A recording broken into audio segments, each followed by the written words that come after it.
Step into the training grounds and feel the judgment. Everyone sneers at this absolute scoundrel, a total stain on his noble bloodline. But hold on to your seats, this loser just issued a challenge. He's dueling his genius younger brother? Talk about a death wish. Little bro is a prodigy with maxed out skills, while our main character, well, he was a genius once upon a time. Too bad he traded talent for booze and chasing skirts. But as the blades clash, he just scoffs at those masterful moves. He's blocking everything like it's child's play. Effortless? Absolutely. Boom. One strike is all it takes to end it. The crowd is buffering. How is this trash so fast? Pure luck, right?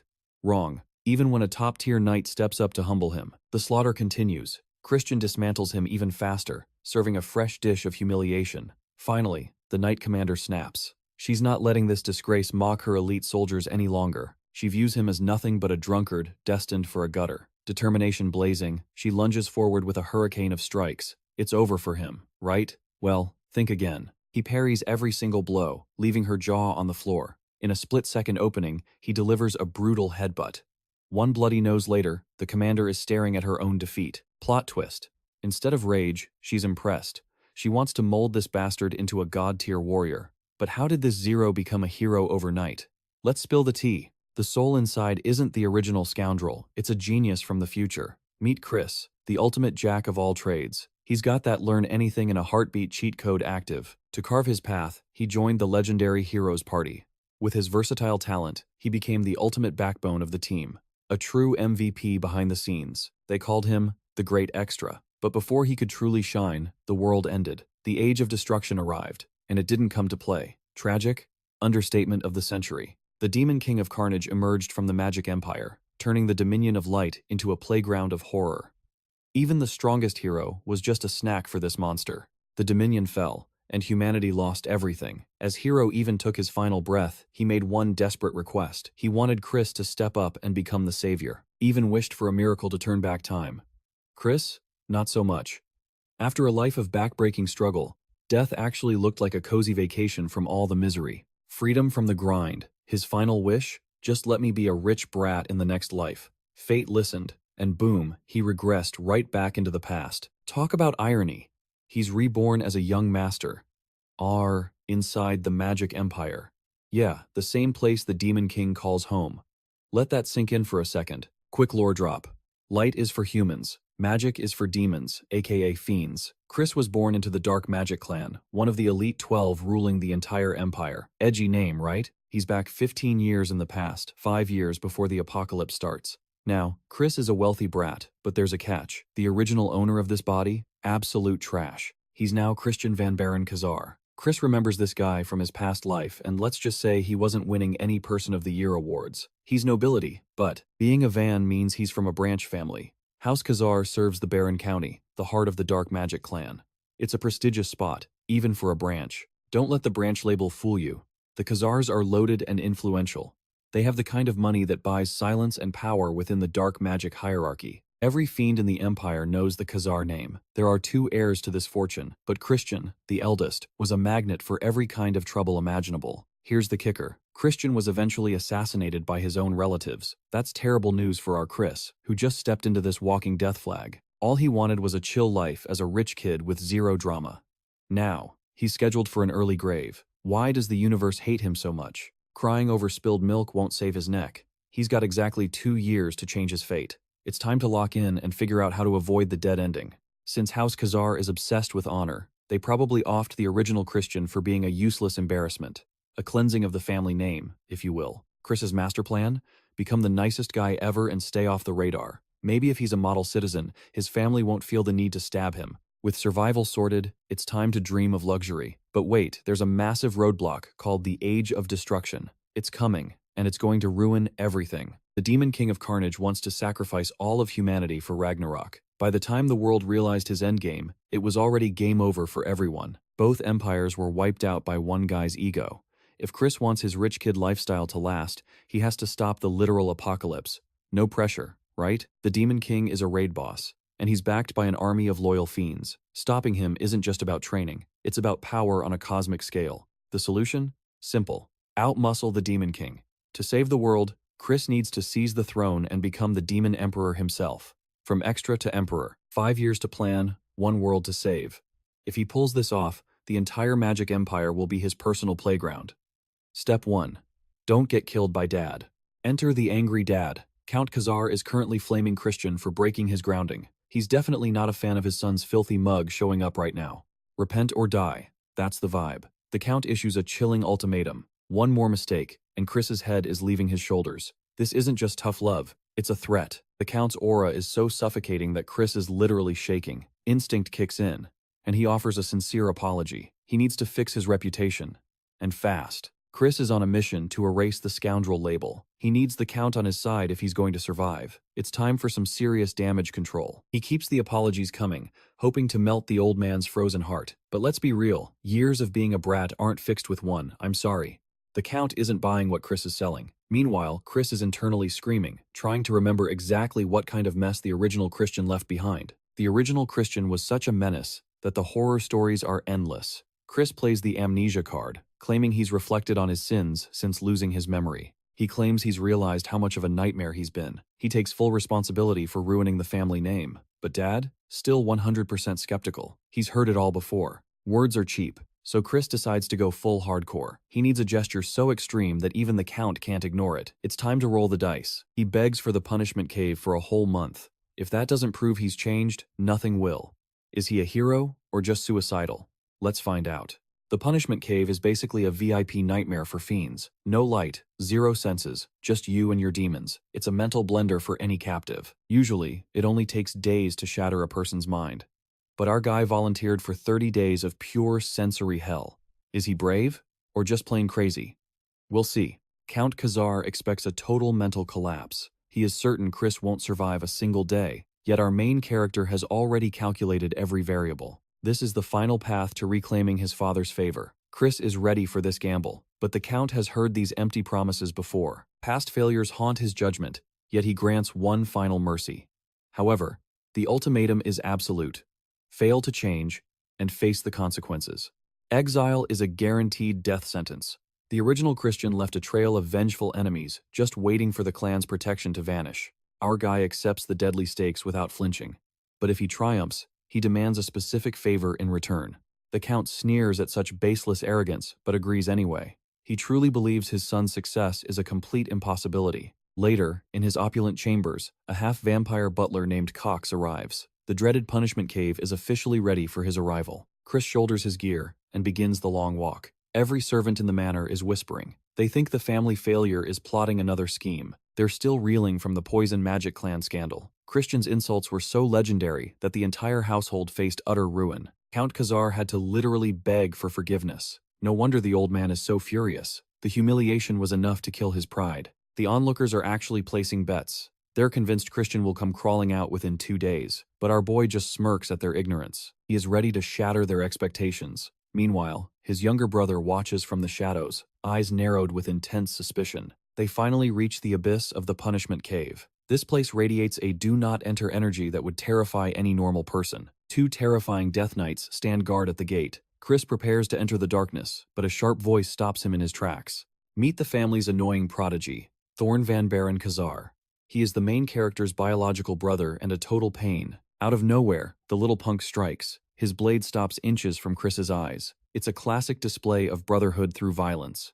Internally, Chris's soul nearly suffered a heart attack. That was way too close. Yet, he keeps his poker face perfectly intact. He asks Thurn why he's bothering him. The little brat is just there to talk trash. He warns Chris not to ruin their name further. Looking at this feisty punk, Chris suspects Thurn was the original killer. He remembers meeting this guy during the Age of Destruction. Back then, he was a legendary master of curse magic. Chris throws a cold glare back at him. Surprisingly, the intense look makes Thurn flinch. Acting like a total boss, Chris slams the cave door shut behind him.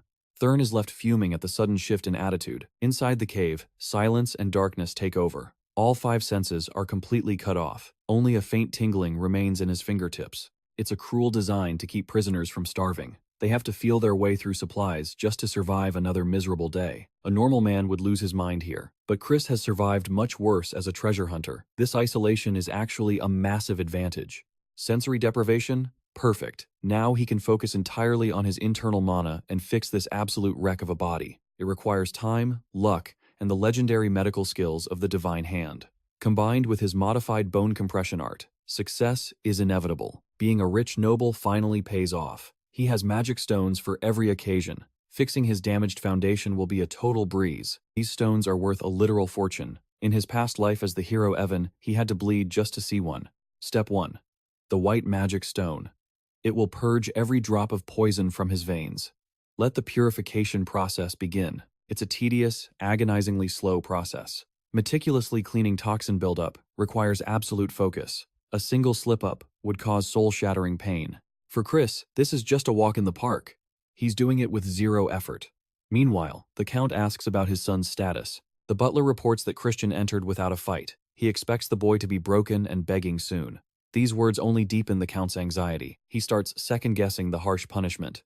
Kazar remembers when Christian was a brilliant child. How did things go so wrong, so fast? Perhaps his natural talent turned into toxic pride. The Count is haunted by the what-ifs. His heart is torn between love and duty. He'd rather see his son crippled than living in shame. He wants to believe the boy's words, but his trust has been shattered too many times. Chris has been a master of smooth talk before. The Count then asks the butler if Christian carried any luggage into the cave. Under pressure, the butler spills the beans. Christian brought expensive magic stones inside. Among them were the highly dangerous dream stones. Those stones cause terrifying hallucinations. The butler wants to abort the punishment immediately. He fears Chris might be attempting something truly reckless. But Count Kazar refuses to budge. If he's plotting, let him suffer the consequences. Fast forward 1 month, and the Count is waiting. He's prepared to see a shattered shell of a man. He's already mourning his son's sanity. But the universe loves a good plot twist. Christian steps out with a confident grin. He looks absolutely refreshed and powerful. He actually fulfilled every part of his impossible promise. The light in his eyes is unmistakable. It's the same spark he had as a young prodigy. This transformation is nothing short of a miracle. Kazar keeps his stern mask on. One small success doesn't prove a lifetime of change. But Christian doesn't back down for a second. He vows to work even harder to earn respect. His father thinks he barely survived the darkness, but that couldn't be further from the truth. He was too busy training to even get bored. His body is now optimized for elite swordplay. Thanks to white mana, he's never felt better.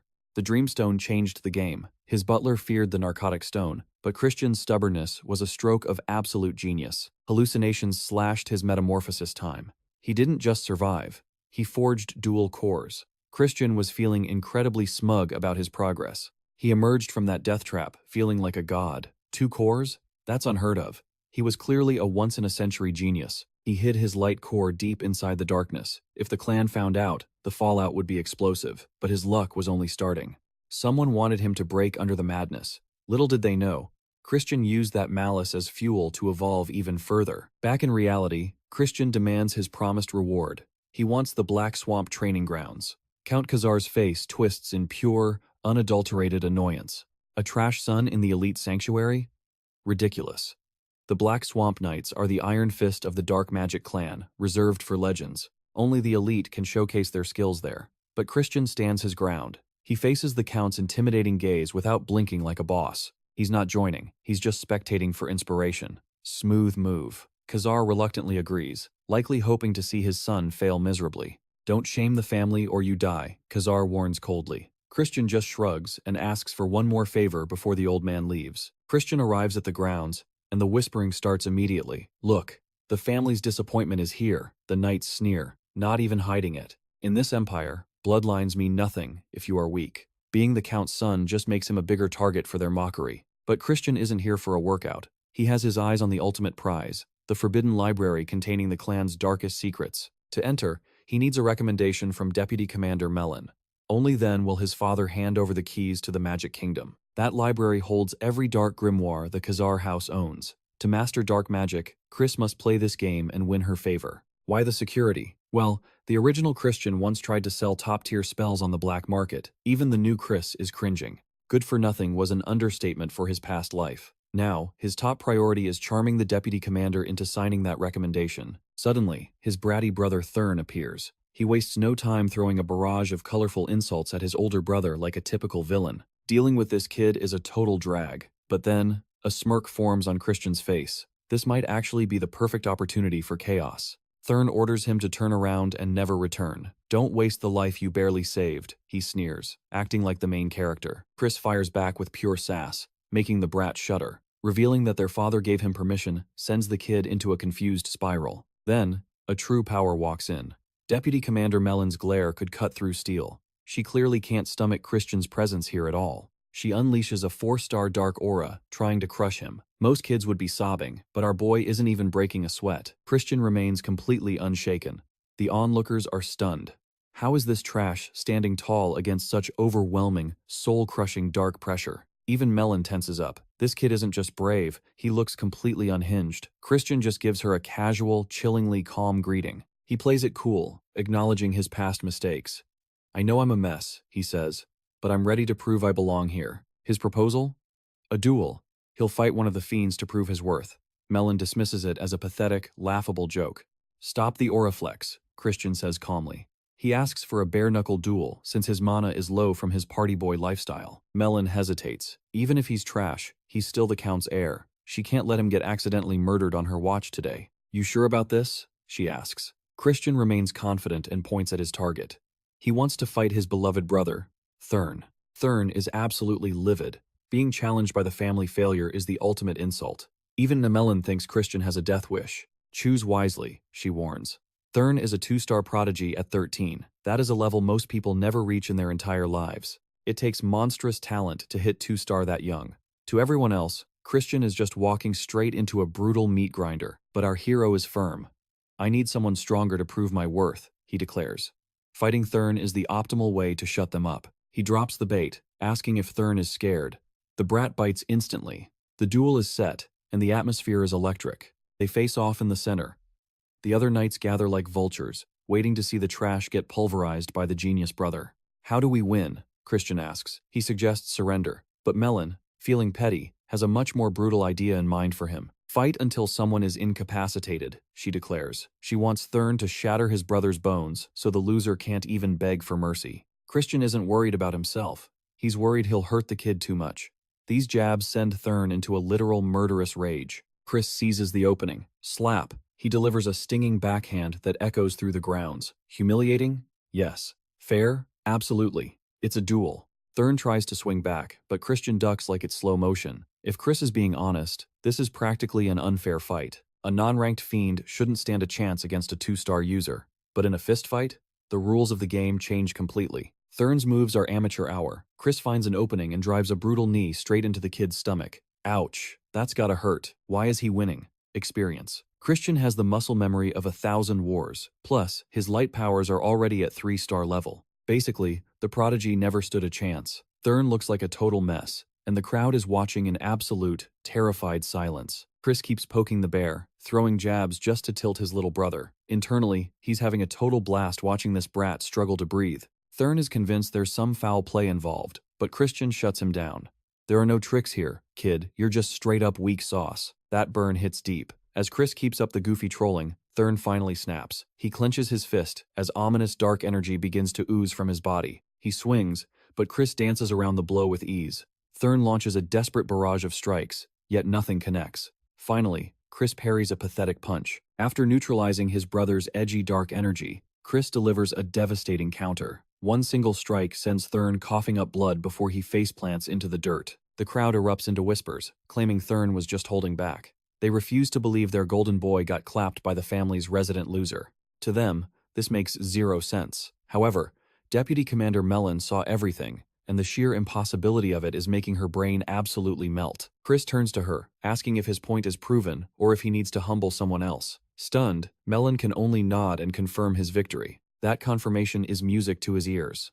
Now, the real fun begins. Back in his room, Chris reflects on finally hitting 1-star in dark magic. Cleaning up the original Christian's mess took longer than expected. As for using light and dark powers together, he'll need to level up way more first. Suddenly, his personal maid, Marie, manifests the moment he calls for her. Plot twist, she's actually a high-level banshee. Chris feels a literal chill down his spine. Having an undead spirit as a maid is beyond creepy. He's seriously considering asking the Count for a refund. Regardless, he orders some juice to fuel his upcoming training. Marie bows in obedience. But then, she asks if he'd prefer his juice mixed with fresh human blood. Apparently, it's a delicacy. She keeps insisting on the gore-filled beverage. Christian is totally grossed out and demands simple strawberry juice instead. Later, as he heads out to train, the head butler stops him in his tracks. The old man suggests he take a break, acting all worried about his health. He claims to be proud of the young master's sudden diligence. He says he always believed in him, even when others didn't. Christian isn't buying it. He can see right through this old man's fake kindness. He shoots the butler, a gaze sharp enough to kill. The servant quickly backs off, apologizing for overstepping his place, before scurrying away in fear. The butler wishes him luck, but Chris smells something fishy. He can't quite put his finger on it, but something about that guy is off. Walking through the grounds, he notices the staff's glares have turned into soft looks.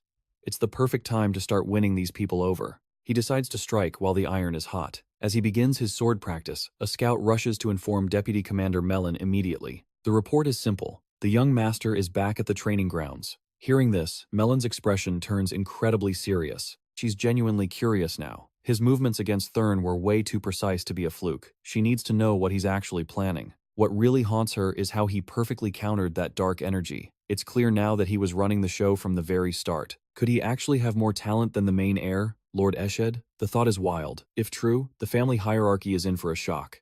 But then she remembers Christian is just a disgraced playboy who lost his power. There's no way he can close the gap with the legendary Eshed. Mellon steps out, acting like she just happened to be passing by. To her surprise, she sees that Chris has already floored his opponent, Cannon. The crowd is shook. He just beat a one-star fiend like it was nothing. How did this trash reach one-star level so fast? Even Mellon is staring in disbelief.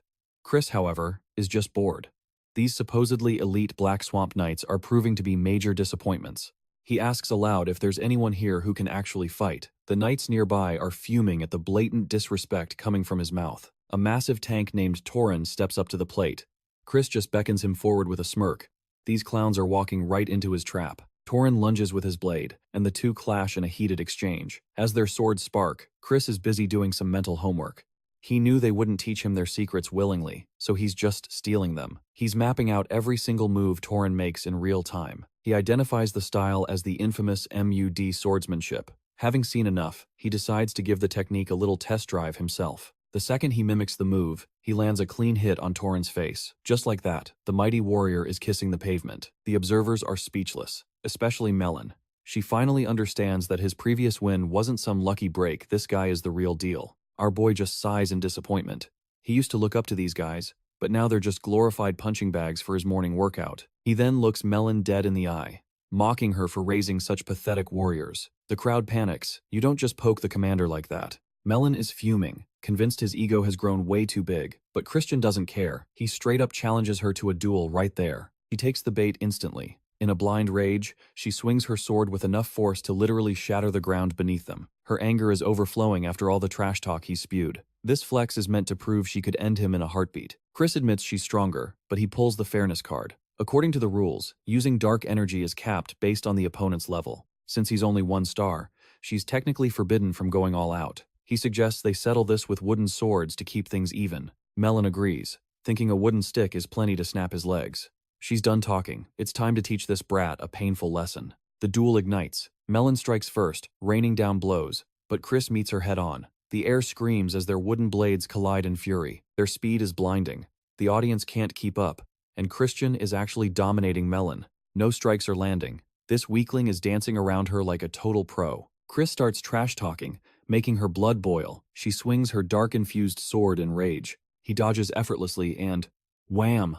A headbutt straight to her nose. Blood everywhere. A total pro move. He knew her physical defense was weak without her dark magic. His gamble paid off. A pure swordsman would have countered that. But Mellon? Not today. Instead of crying, she laughs. She finds his heady surprise absolutely hilarious and adorable. She promises special one-on-one training, but Chris reveals he already grazed her neck. 1 scratch of poison and she'd be dead. Mellon gracefully accepts defeat and demands a rematch. Chris agrees, but with a spicy condition. He wants the lady to kneel. Kneel? Impossible. Her loyalty belongs solely to the powerful house baron of the Dark Clan. Chris just smirks. It won't matter once I'm the big boss of this entire clan. Mellon scoffs. 5 young lords are ahead of him, and Chris is just a bastard son. With a cunning grin, he reminds her that branch members can still lead. Rematch? 1 month. Next time, no holds barred. Mellon is already imagining him begging for mercy. Don't count your chickens yet, Chris warns. The world is full of nasty surprises. He leaves with a vow to win her loyalty. Next stop? Giving father a report. Chris hands over a recommendation letter, and proceeds to roast the fiend's terrible training habits. Flashback. Melon tells the Count everything. She was genuinely humbled by Christian's hidden power. Despite his low rank, he crushed his foes. Melon actually enjoyed getting beaten a little. The Count stares, wondering if this badass is actually his same old son. Finally, he hands over the library key. Chris is winning at life right now. He's got the key and Melon's respect. Remember, she was once a legendary 6-star fiend. To rule the dark magic clan, he needs her. The seduction, recruitment, has begun. He's got 30 days. He notices the Count's proud face, a real fatherly vibe at last. Compared to his past life, this dad is top tier. Time to make him truly proud. Forbidden books, everywhere. Blood magic, summoning, curses. The library is a dark magic buffet. Suddenly, his ghost maid pops up. Surprise, she's actually the former librarian of this place. She starts flirting hard, but Chris isn't biting. It's getting pretty awkward in here. She questions his choice. A 4-star book called Binding Seal. Can he even read it? I'm a genius, he brags. Marie fakes a smile, while he hints at catching a rat. Back to training. Chris is scanning the crowd for the traitors hiding in his house. Suspect number 1, his jealous brother Thurn. Suspect number 2, Cox, the creepy butler. Fiends respect power, not titles. Why is a guy like Cox hovering around weak Chris? Someone is pulling Cox's strings. Someone wants to see our boy buried for good. That dreamstone was a death trap. To catch these rats, Chris starts acting like a loser. Time to play the useless bastard role. If he looks pathetic, the rats will show themselves. He stops training midway and throws a "this is too hard" tantrum. Total drama king. Everyone is stunned by the sudden laziness. Later, he causes a scene at dinner too. His father is livid. "I thought you changed." He storms off, feeling like a fool. Chris feels a bit bad. But the rumors must spread. The rebel bastard is back. He's throwing money and drinking wine. Though his maid keeps serving him non-alcoholic juice, he needs to look like a failure to bait the enemy. It's all part of the plan. Then, he casually masters the Binding Seal spell. His maid is absolutely floored by his talent. "I was secretly studying while causing all that chaos," he brags. Genius life is easy. Victory is cut short when his little brother Thurn barges in. Instantly, Christian's genius mind shifts gears, transforming him back into a pathetic, drunken, degenerate lowlife. Thurn glares in pure disgust, now fully convinced his older brother is still just a useless, bozo loser. This explosive, intense reaction from his younger brother proves to Chris that Thurn isn't involved in the shadows. Since his brother is clean, Chris decides to reveal a small fragment of his dangerous secret. He whispers of a viper lurking in the manor, a traitor seeking his blood. For now, Chris will play the brainless fool to lure the enemy out. To further trick his brother, he offers the wine for a sniff. It is merely scented water, a clever prop used to maintain his drunken facade. While the traitor's identity remains a mystery, the trap is being set.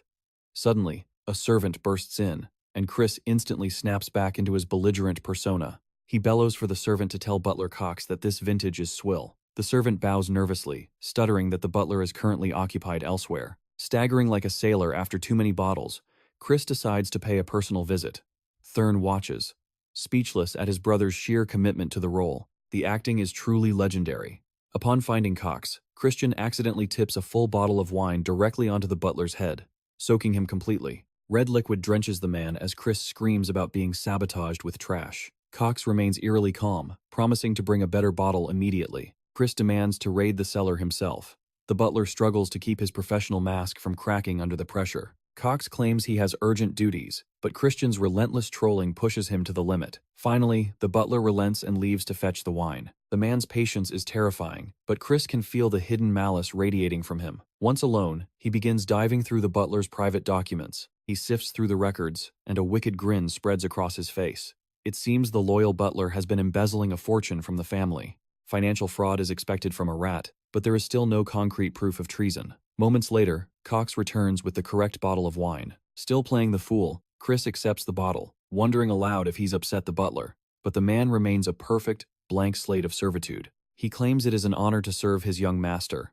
Before leaving, Cox mentions that Christian's friends are waiting for him at their usual hideout. Chris has no clue who these people are. The butler's warning to stay away only makes him more curious to meet these mysterious figures tonight. Driven by curiosity, he heads to the secret den. Inside, a lavish feast awaits, but Christian's attention is immediately drawn to a much darker sight. He watches a trembling maid serve a group of greedy pigs. He scoffs at how these fat nobles treat the poor girl like their personal slave. When she pours his glass, he notices something foul within the drink. Without hesitation, he splashes the wine right into a fat noble's arrogant face. He accuses them of spiking his drink with poison. To protect the maid from the coming chaos, he uses dark magic to gently put her to sleep. Dark magic erupts. The group is paralyzed as the main character, Christian, wields forbidden power.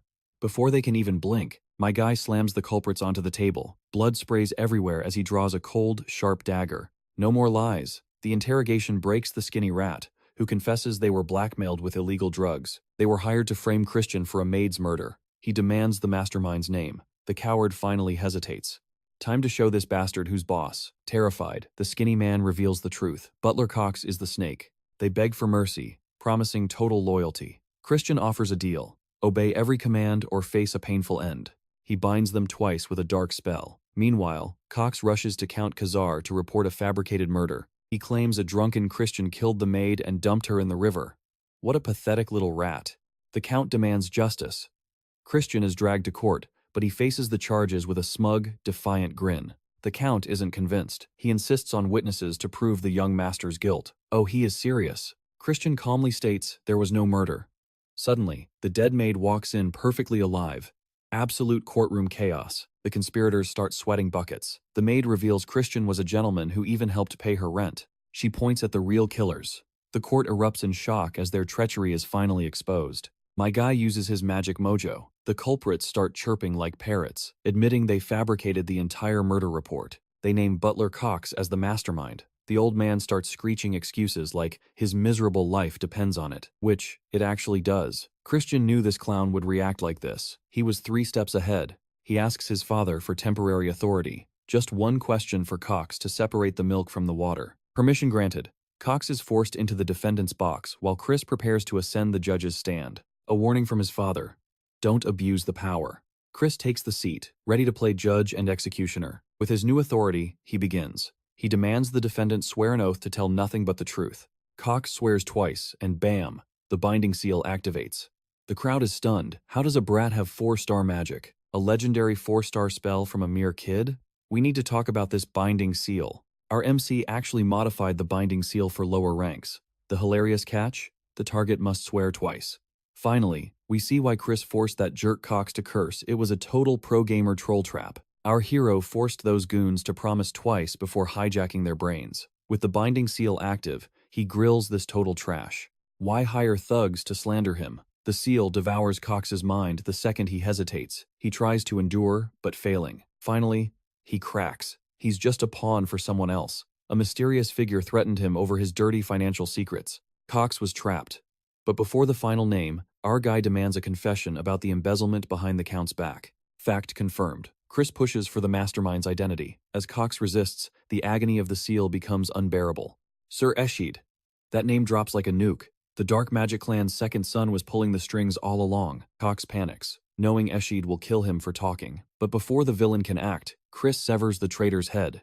Blood splatters before Count Kazar.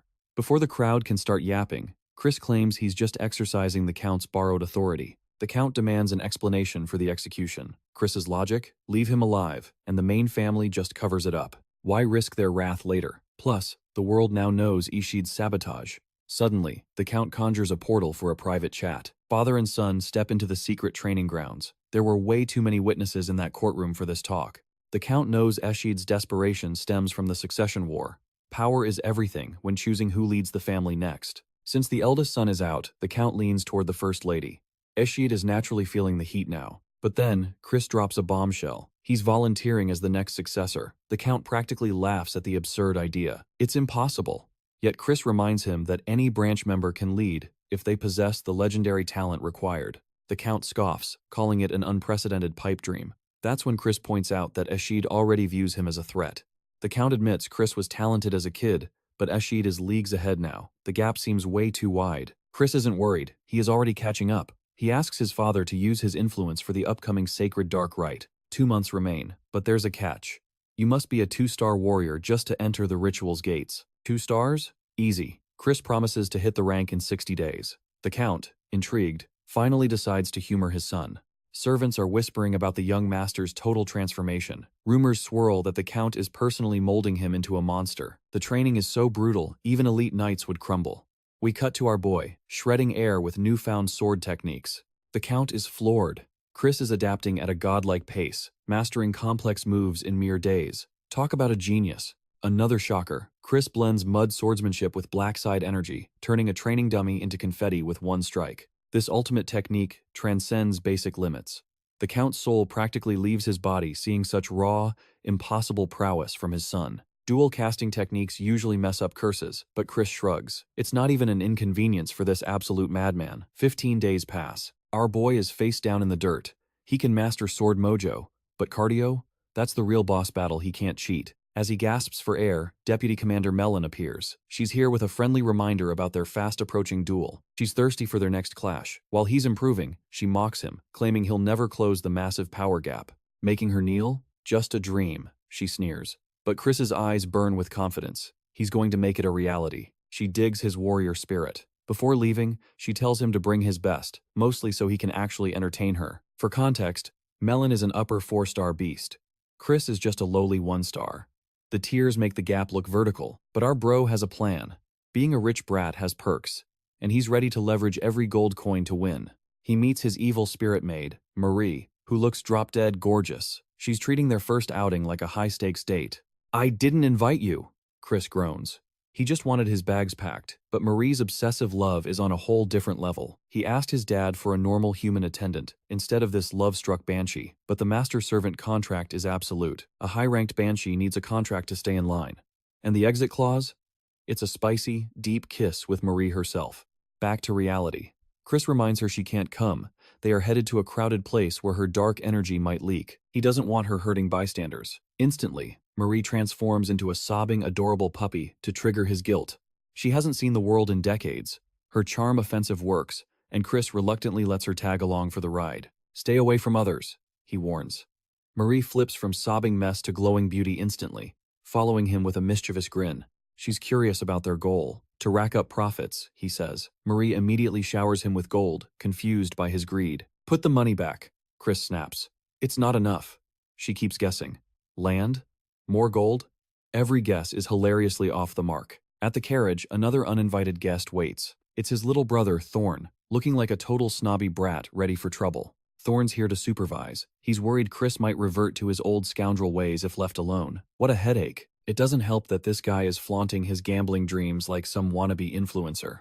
Honestly, in a world of demons, a little wagering is basically a recommended hobby. Even the Demon King suggests a bit of betting to keep life interesting. Young Thurn is desperate to shadow his brother, making Chris think the kid is totally obsessed. Chris can't resist teasing his adorable brother, triggering a hilarious meltdown from the little guy. Thorn wants a rematch, but Chris is already plotting how to fleece him blind. They finally arrive at their glittering, high-stakes destination. Both Marie and Thurn are completely starstruck by the sheer opulence and glamour of the legendary gambling hall. Time to go undercover. Chris hands out masks to hide their royal faces while secretly giving Marie a classified mission that her clueless little brother knows absolutely nothing about. As they step inside, the local sharks immediately treat them like total jokes. To the professionals, these kids look like the perfect fresh bait to line their greedy pockets. Smelling an opportunity for some classic trolling, Chris proposes a wager. The goal is simple. Whoever rakes in the most gold in 60 minutes is the ultimate winner. The loser has to adopt a humiliating title of the winner's choosing.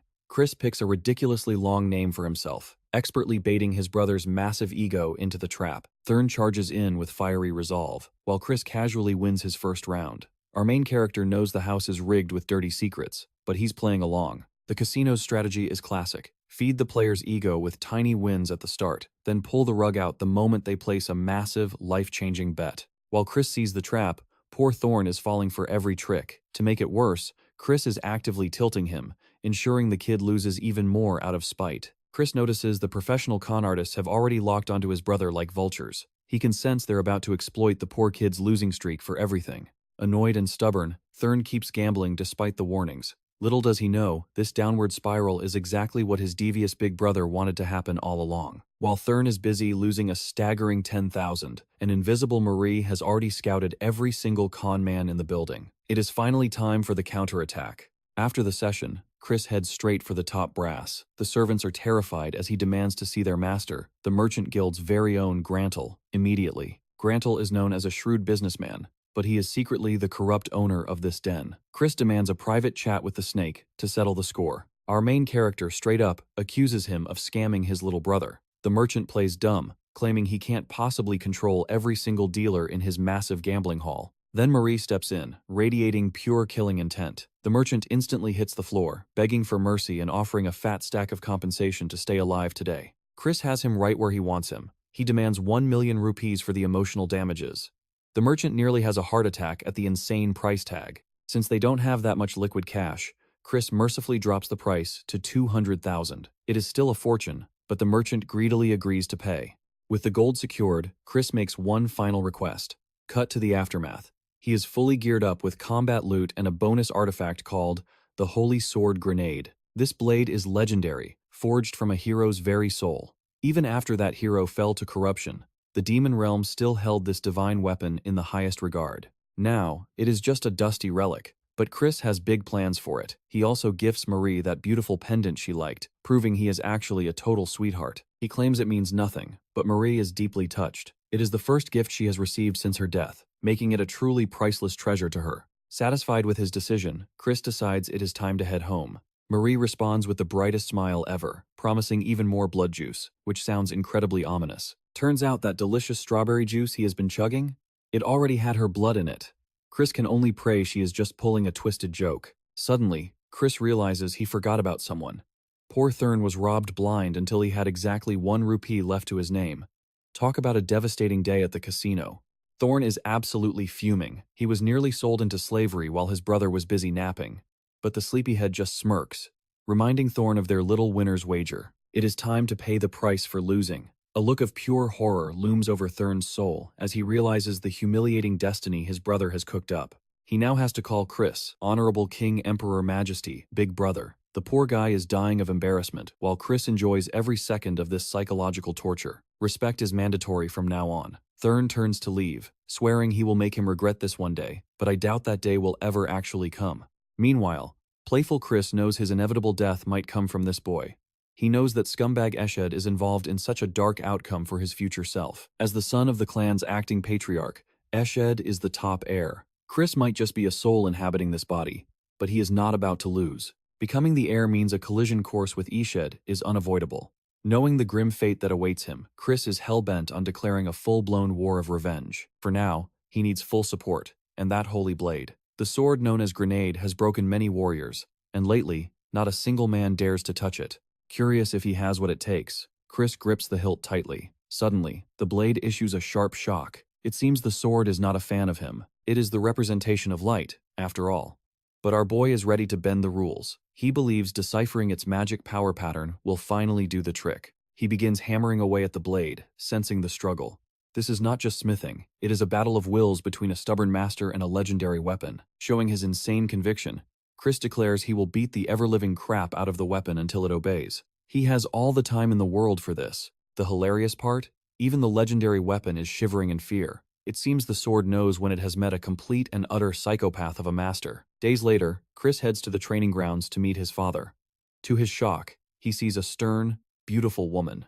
This is none other than Commander Marion. She is the leader of the Black Shadow Knights and his father's sister. This icy beauty handles the clan's darkest secrets and protects the elder head with authority. Basically, he is staring at the baddest bitch in the entire dark magic clan. He can't help but wonder what such an elite powerhouse is doing here today. Count Kazar explains that Marion is here regarding the Cox incident. She finds it problematic that Chris made such a hasty decision to end the man's life so quickly. Is she an ally to Eshed? Chris senses he might be in deep trouble. Still, he can't help but throw a teasing remark at such an imposing figure. Why would someone like her bother with a total nobody? Facing the child's audacity, the woman clarifies she isn't here for some random grunt, she's on a mission. It's Chris she's after. Hearing this, our boy realizes his luck. This might be his golden ticket to finally win over the grumpy clan leader. But Marion isn't convinced. Challenging a monster like Melon as a measly 2-star warrior? That's pure arrogance. She even suggests calling off the suicide mission. Our boy isn't backing down. He reveals his mastery over Grunide, leaving her speechless. Marion didn't expect such a massive, talented troublemaker. She even yells at her brother for lying about his own son. Chris plans to use a holy sword. He just smiles and taunts her. Is he forbidden from using such a toy? Winning is all that matters, regardless of the method. Miriam is stunned by his cold, calculating logic. Even the elder couldn't tame Grunide. A mere brat like Chris is courting death. But Chris is ready to crush her massive ego. He draws the blade, showing absolute control. Marion thinks it's a cheap parlor trick. Is that sword even a real holy weapon? She grabs the hilt, and ouch. It burns her hand instantly. She can't believe Chris is holding it like a common kitchen knife without a scratch. He keeps his secrets close. The reason he can do the impossible? Simple. He's a literal, one-of-a-kind genius. His father is beaming with pride. Suddenly, Melon interrupts the family moment. She's impressed he tamed the sword, but she'll still kill him today. The battle erupts. Melon swings with terrifying power, forcing Chris to defend. Her speed and strength are on a completely different level. No restrictions, just pure violence. Chris's confidence wavers as their steel clashes. Grunide's holy light starts eating away at Melon's dark energy. The boy is moving like a ghost. He's actually pushing the legend back. Count Kazar watches in shock as the underdog takes control. Marion analyzes the madness. Chris is micromanaging his energy every second. He's negating the Holy Sword's backlash in real time. Are you reading my moves? Chris smirks playfully. He's got the ultimate eyes now. Every sword path has a predictable tell. A downward strike requires a specific shoulder tilt. Whether you're a professional or a total noob, the mechanics never change. Melon stops playing and unleashes a binding spell. She's not just a knight, she's a high-level mage. Talk about an unfair boss fight. Too bad Chris has a purification artifact. He dispels the trap effortlessly. He should really thank his dad for the borrowed gear. Kazar doesn't even remember giving him that. Chris admits he's a world-class thief. Having better equipment is basically a skill, right? He tosses a flash orb high. While she's distracted, the real bomb hits her face. A massive explosion swallows the entire battlefield. Chris bought this specifically for her. But a little fire won't finish a beast. Melon's blade slices through the flames toward Chris. Chris blocks and shatters her weapon with a grin. Kazar is speechless. This kid is full of legendary, game-breaking surprises. Melon emerges from the smoke, laughing like a maniac. She's having way too much fun. Even Marion is terrified of her bloodlust. Chris seizes the opening. He lets her attack, slip past, and pins his blade to her throat. Checkmate. The battle is finally over. Everyone is stunned. Instead of being salty, Melon just laughs. Chris made his point, now he wants his prize for the proposal. I'll respect your choice if you'd rather not serve. Will it be exciting? She asks. Chris promises her a lifetime of glory. She's officially his ally. Marion can't stop thinking about his control. She remembers her master failing to hold that sword for long. To tame Grunide, you must dance with dark magic. You have to bypass its rejection every single millisecond. Doing that in a real fight? Impossible. Only the demon of Gehenna or a legendary dragon should be capable of this. Or maybe just a talented monster who breathes dark energy. In this world, that monster is Chris. Marion wonders if her father's dream is finally coming true. Next, we find a massive orc chef making strawberry cake. The chef's skills are divine. Why is the young master in the kitchen? This place isn't for a noble of his stature. Chris wants to bake cookies for someone. His thirsty maid is immediately jealous. Is there a secret girlfriend we don't know about? The chef offers help, but Chris wants to do it himself. Suddenly, splat, he gets hit by a flying glob of strawberry mush. The orcs are pulverizing strawberries with sheer violence. Chris wonders if he's standing in a literal crime scene of fruit. Later, Chris goes to see off Great Aunt Marion. He wanted a final goodbye, a gesture that actually touches her cold heart. He hands her cookies made with love. Kazar finally realizes why Chris was asking about her favorite snacks yesterday. The kid is a master manipulator. Miriam is shocked he baked them himself. She takes a bite and is instantly hooked. She's swooned by the flavor. Chris smirks, mission accomplished. Now, his aunt is desperate to give him a reward for his kindness. This was the plan all along. Chris strikes. Please be my true aunt from now on. Smooth operator. They're blood related, but she knows he's fishing. With the succession ritual coming up, he clearly wants her political support. She can't do it. The main family must remain neutral. That's the ironclad rule they live and die by. Chris plays it cool. He just wants a family bond. Miriam can't believe this kid is being so sincere with her. No ulterior motives? Yeah, right. He hits her with an Oscar-worthy puppy dog face. Marion is totally and completely hooked. Those divine cookies worked like a charm. Now Miriam is hooked on his baking and demands a fresh batch for her next visit. Who knew the way to a knight's heart was through her stomach? Count Kazar is practically sobbing with pride, while Chris shamelessly trolls his aunt. He claims he will ruin the flavor if she does not personally assist him in the kitchen. Miriam just smiles at the brat. She finally offers the boy a spot in the elite Black Shadow Knights. After witnessing his brutal display against Melon, she knows a sleeping monster resides within him. His potential is truly terrifying. He might even surpass the great patriarch one day. But a dark road lies ahead, filled with lethal rivals. While Marion frets over his future, Chris casually claims he is perfectly fine with dying for victory. As long as he crushes every obstacle in his path, he is satisfied. He declines her formal protection with pure swagger, assuring the commander that he will be the last one standing. That level of confidence is borderline suicidal, but Miriam senses he is a unique anomaly. He speaks the truth with such conviction that she realizes there is no point in trying to stop him. Marion mounts her steed and drops a chilling warning. Beware the First Lady, Julian. She looks like a gentle saint, but she is a far greater viper than even Ashid. Chris is in for a shock soon. The boy takes the advice to heart and bids his aunt a smooth farewell. As she rides off, Marion finally views her nephew as a true warrior. The wholesome bond is officially sealed. Back in his chamber, Chris enters deep contemplation. His father and aunt were rank 6 powerhouses, yet their roles in the legendary Great War remain shrouded in mystery. Something does not add up. The Magic Empire had enough monsters to crush the forces of light, yet they failed. Chris is not looking to repeat the tragedies of his past life. This time, he will write a new ending. The thirst for power consumes him. During a meeting with his father, the Count nearly has a heart attack. He cannot believe Chris has already broken through to the rank 2 level. Reaching that height in just 1 month is unheard of. Chris just plays it cool, reminding his old man that he is simply built differently. Now, let's get down to the real business. Count Kazar reveals that the main house has summoned them. Both Thurn and Chris were put forward for the sacred rite of eternal shadows. But there is a massive catch for our boy. Only Thurn was approved. Chris got rejected because of his legendary reputation as a trashy degenerate who wasted the family fortune on villainous debauchery. His past is finally haunting him. These cold facts hit Chris like a soul-shattering uppercut. The truth is so brutal that he literally collapses, looking like he is about to meet his ancestors right there on the floor. Unexpectedly, his father voices his full support. Chris recovers and asks if Langham sabotaged him, but it turns out a much bigger player is pulling the strings. It is the work of Loin de Baron. Loin is the golden boy of the main house and the star of the show. This holy dark ceremony is no joke. It is a ritual where candidates absorb pure darkness extracted from the void abyss. The supply of darkness is strictly limited, so the candidates are forced to brawl like animals to claim their share. It is a savage survival of the fittest for the ultimate power. The strongest warriors walk away with the most darkness, securing their path to becoming the next family heir. In this world, might truly makes right, and power is the only currency. If Loin wins and becomes the 6th prince, Chris's entire plan will turn to ash. Count Kazar offers to beg the main house again, even suggesting they use Miriam's influence to fix this. Chris stops him, confident he can handle this mess alone. The Count grabs his shoulder, finally acknowledging his son's genius. He truly wants to be a supportive father for once.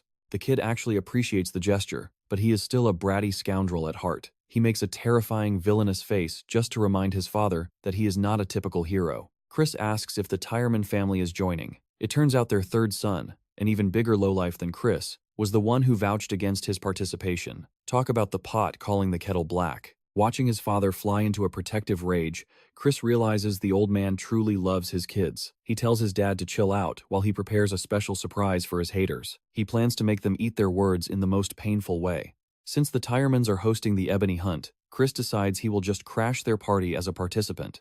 Marion returns to the Patriarch and delivers her report. The old man is stunned to hear Chris praised so highly, as he always remembered the boy as a pathetic fool and nothing more. Marion insists he has transformed completely. The Patriarch then asks the million-dollar question, does the boy have the stones to fulfill the wish?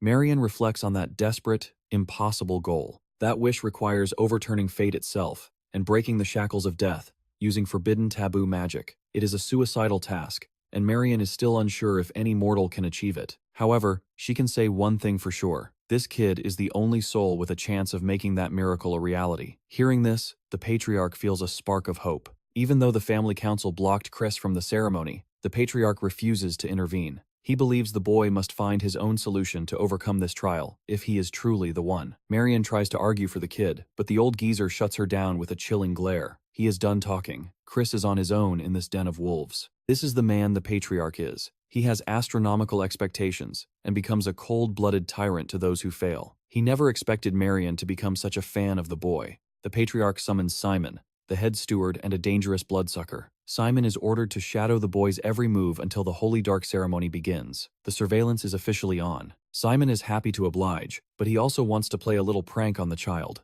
The patriarch shoots him a murderous look, warning him not to get too carried away with his games. Something tells me this Simon guy is a total psychopath. Meanwhile, Marion can only pray that Chris survives the storm that is brewing. Back to our boy, who is busy plotting. Hitting rank 2 was easy, but reaching rank 3 feels like climbing a mountain in the clouds. This is exactly why he needs ebony, and he needs a massive amount of it fast. With ebony, he can hoard mana at a ridiculous speed. Luck is on his side, since the Tiramon family is currently hosting the Great Ebony Hunt event. It is the perfect opportunity. The only problem is that even if he hunts the nightmare beast Karazo, getting the ebony is not guaranteed. He has to fulfill a hidden special condition to actually claim the prize. Chris steps out of his carriage to meet an old merchant who is playing dumb. The moment the man claims to be empty-handed, Chris tosses a bag of gold coins at his face. Chris starts teasing the life out of him, revealing he knows all about his tax evasion and shady illegal deals. The merchant is practically sweating bullets as his secrets are laid bare. These sudden truth bombs are killing the fat man. Chris offers to look the other way, provided the merchant cleans up his act and delivers a very specific item called the Gray Pill. It is a legendary black market item that costs a literal fortune, but Chris does not give a single damn about the price. He needs that power at any cost. He tells Marie to use her special methods to speed things up. She goes full demon mode, whipping out terrifying torture tools.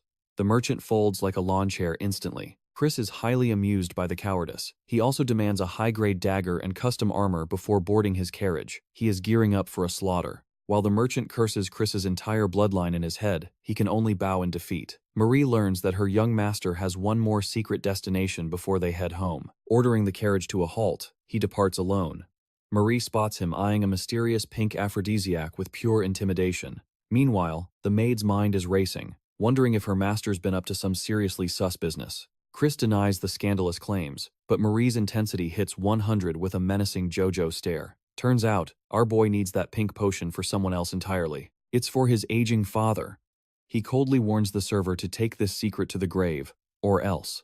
Talk about a filial son with a terrifying edge. Returning home, Chris finds his brother bullying poor Thurn. He forces the man to recite his ridiculously long title. Thurn just sighs, warning his brother to stay safe during the upcoming ebony hunt. Chris teases him for being a worrywart, but their bickering ends abruptly. Their father issues a direct command. Chris must absolutely demolish every single contestant from the Tiramani family. The genius mage vows to bring back victory. Hilariously, even Count Kazar can't let that absurdly long title go, joining in to roast poor Thurn one last time. At the Terran estate, a grumpy orange goblin bouncer blocks Chris's path. It seems the young Lord Alois issued a petty decree specifically to keep our boy out. With an icy glare, the young master asks if he's being evicted to the capital streets. The poor goblin trembles, as Chris's overwhelming pressure begins to crush his spirit. The servant stammers a yes, outraging Chris's loyal guards. But he holds them back, calmly asking who's footing the bill for a hotel. The answer is music to his ears. Charging the Tiramani family? Now that's a plan. Chris is about to absolutely bankrupt these fools, and he's going to enjoy every single second of their financial ruin. This legend books the most extravagant hotel in existence. A bill of 100,000 rupees? No problem.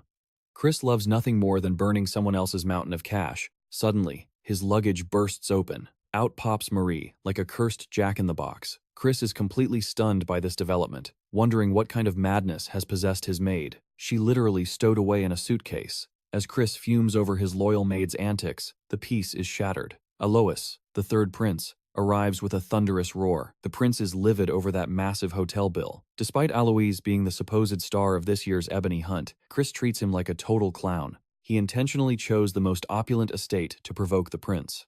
Chris mocks his anger, reminding the royal brat that he brought this financial disaster upon himself. Livid, Alois summons a Tiamat-class beast. This isn't just any monster. It possesses a unique magic-nullifying ability that defies standard taming logic.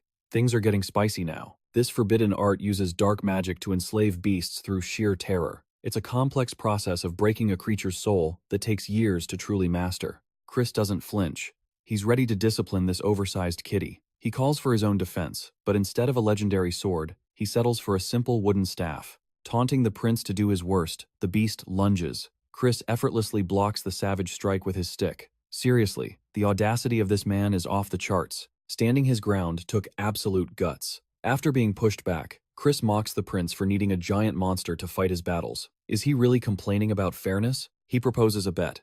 If he wins, He joins the ebony hunt as an elite bodyguard, not a lowly driver. Alois is too blinded by rage to even think straight. The prince mounts his beast for a finishing blow. The ground shatters, but Chris has vanished. Suddenly, he reappears behind them like a master shinobi from the shadows.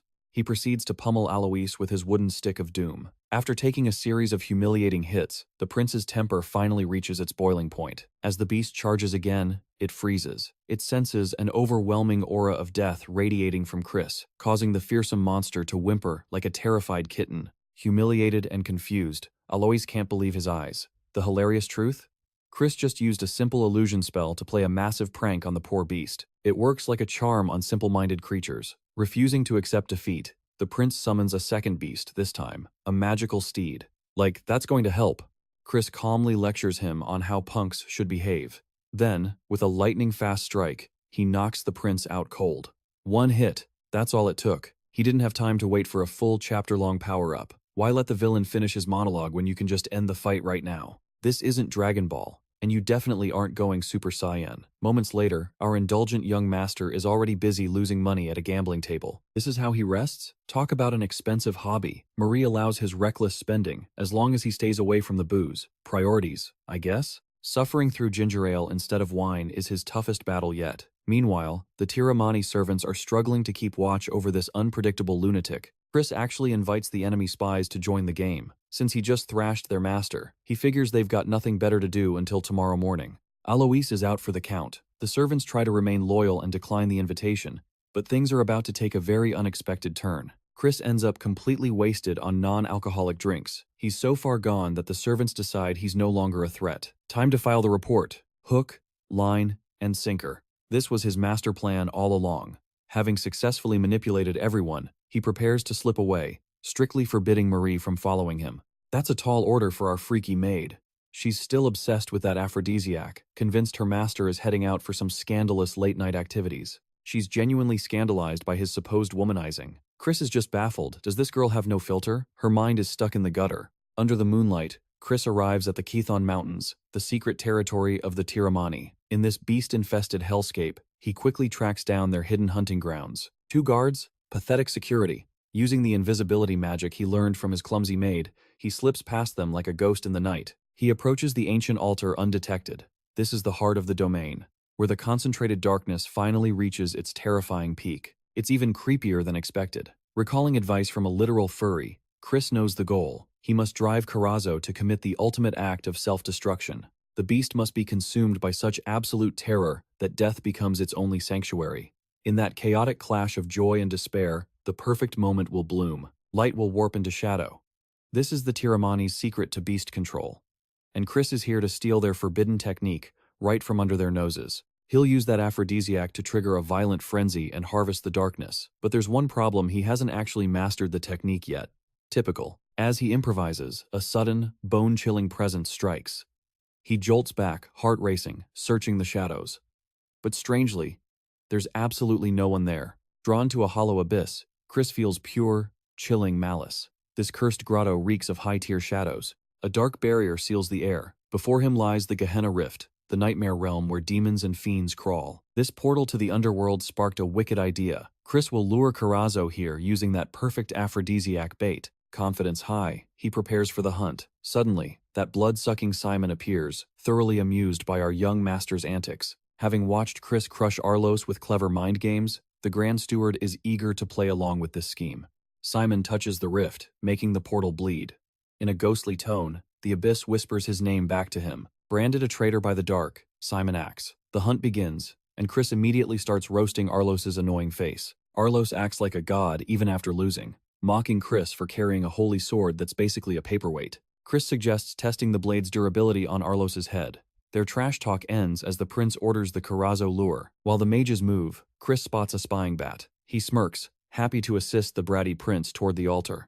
The mage calls him a nuisance. Chris happily ditches them, making the mage fume until Arlos snaps him back to focus. Assigned to guard the flag like a common thug, Chris finds it the easiest job he's ever had. He's vibing because everything is going perfectly. Plus, he already secured the secret dagger and orb from Grantel. As Arlos works, Chris senses a heavy presence. The beady-eyed Carazo arrives, looking deceptively like a fluffy little pet. Arlos triggers the binding ritual, but something goes wrong. Instead of a pet, he just created a raging monster. The prince gets a legendary bitch slap into the dirt. To make it worse, the beast's attack was laced with deadly poison. Mages panic and throw up barriers. From afar, Chris laughs. He's the one who turned the beast wild with aphrodisiacs. Arlos has the cure, but even he realizes they've stepped into a level of hell they can't handle. Guards charge, but it's a joke. One tackle from the giant, Angry Bird, sends them flying. Arlos is next to die. Chris steps in, blocking the blow, while simultaneously roasting the prince for being a total embarrassment. He calls Arlos pathetic, offering help only if the prince calls him older brother. Arlos hesitates until things get desperate. With the bird ready to feast and barriers failing, Arlos finally swallows his pride. The prince's ego is officially crushed. After Arlos begs, Chris casually swats the monster away. He fires off a binding spell with effortless, legendary grace. Arlos is stunned by the skill, unaware it's just a mid-tier mockery Chris is using to troll him. The beast Karasu struggles, but Chris's control is absolute. Arlos finally realizes he's been played for a fool. Leading Karasu to the Gehenna cave, the beast enters a state of primal terror, hitting its rarest golden form. Seizing the moment, Chris sinks his blade deep. By the time Arlos arrives, the legendary hunt is already over. Arlos screams to retreat, but Chris just grins, holding up the ashen orb he found inside the monster. The mage is livid, but Arlos actually thanks our hero. He truly believes Chris saved his men from certain death. Chris feels a tiny bit guilty for swapping the real loot for a fake. Just kidding, he's not folding now. He reminds Arlos that senior brother is the new title. It's peak trolling against a guy way older than him. Suddenly, the air turns heavy. Two glowing eyes pierce the darkness. Chris knows they've just met real trouble. A Gehenna demon emerges, looking like a nightmare. Surprisingly, Arlos tells Chris to run first. Talk about character development. Noticing the spy bat, Chris snipes it with his blade, cutting Simon's connection. The vampire is shocked by the kid's senses.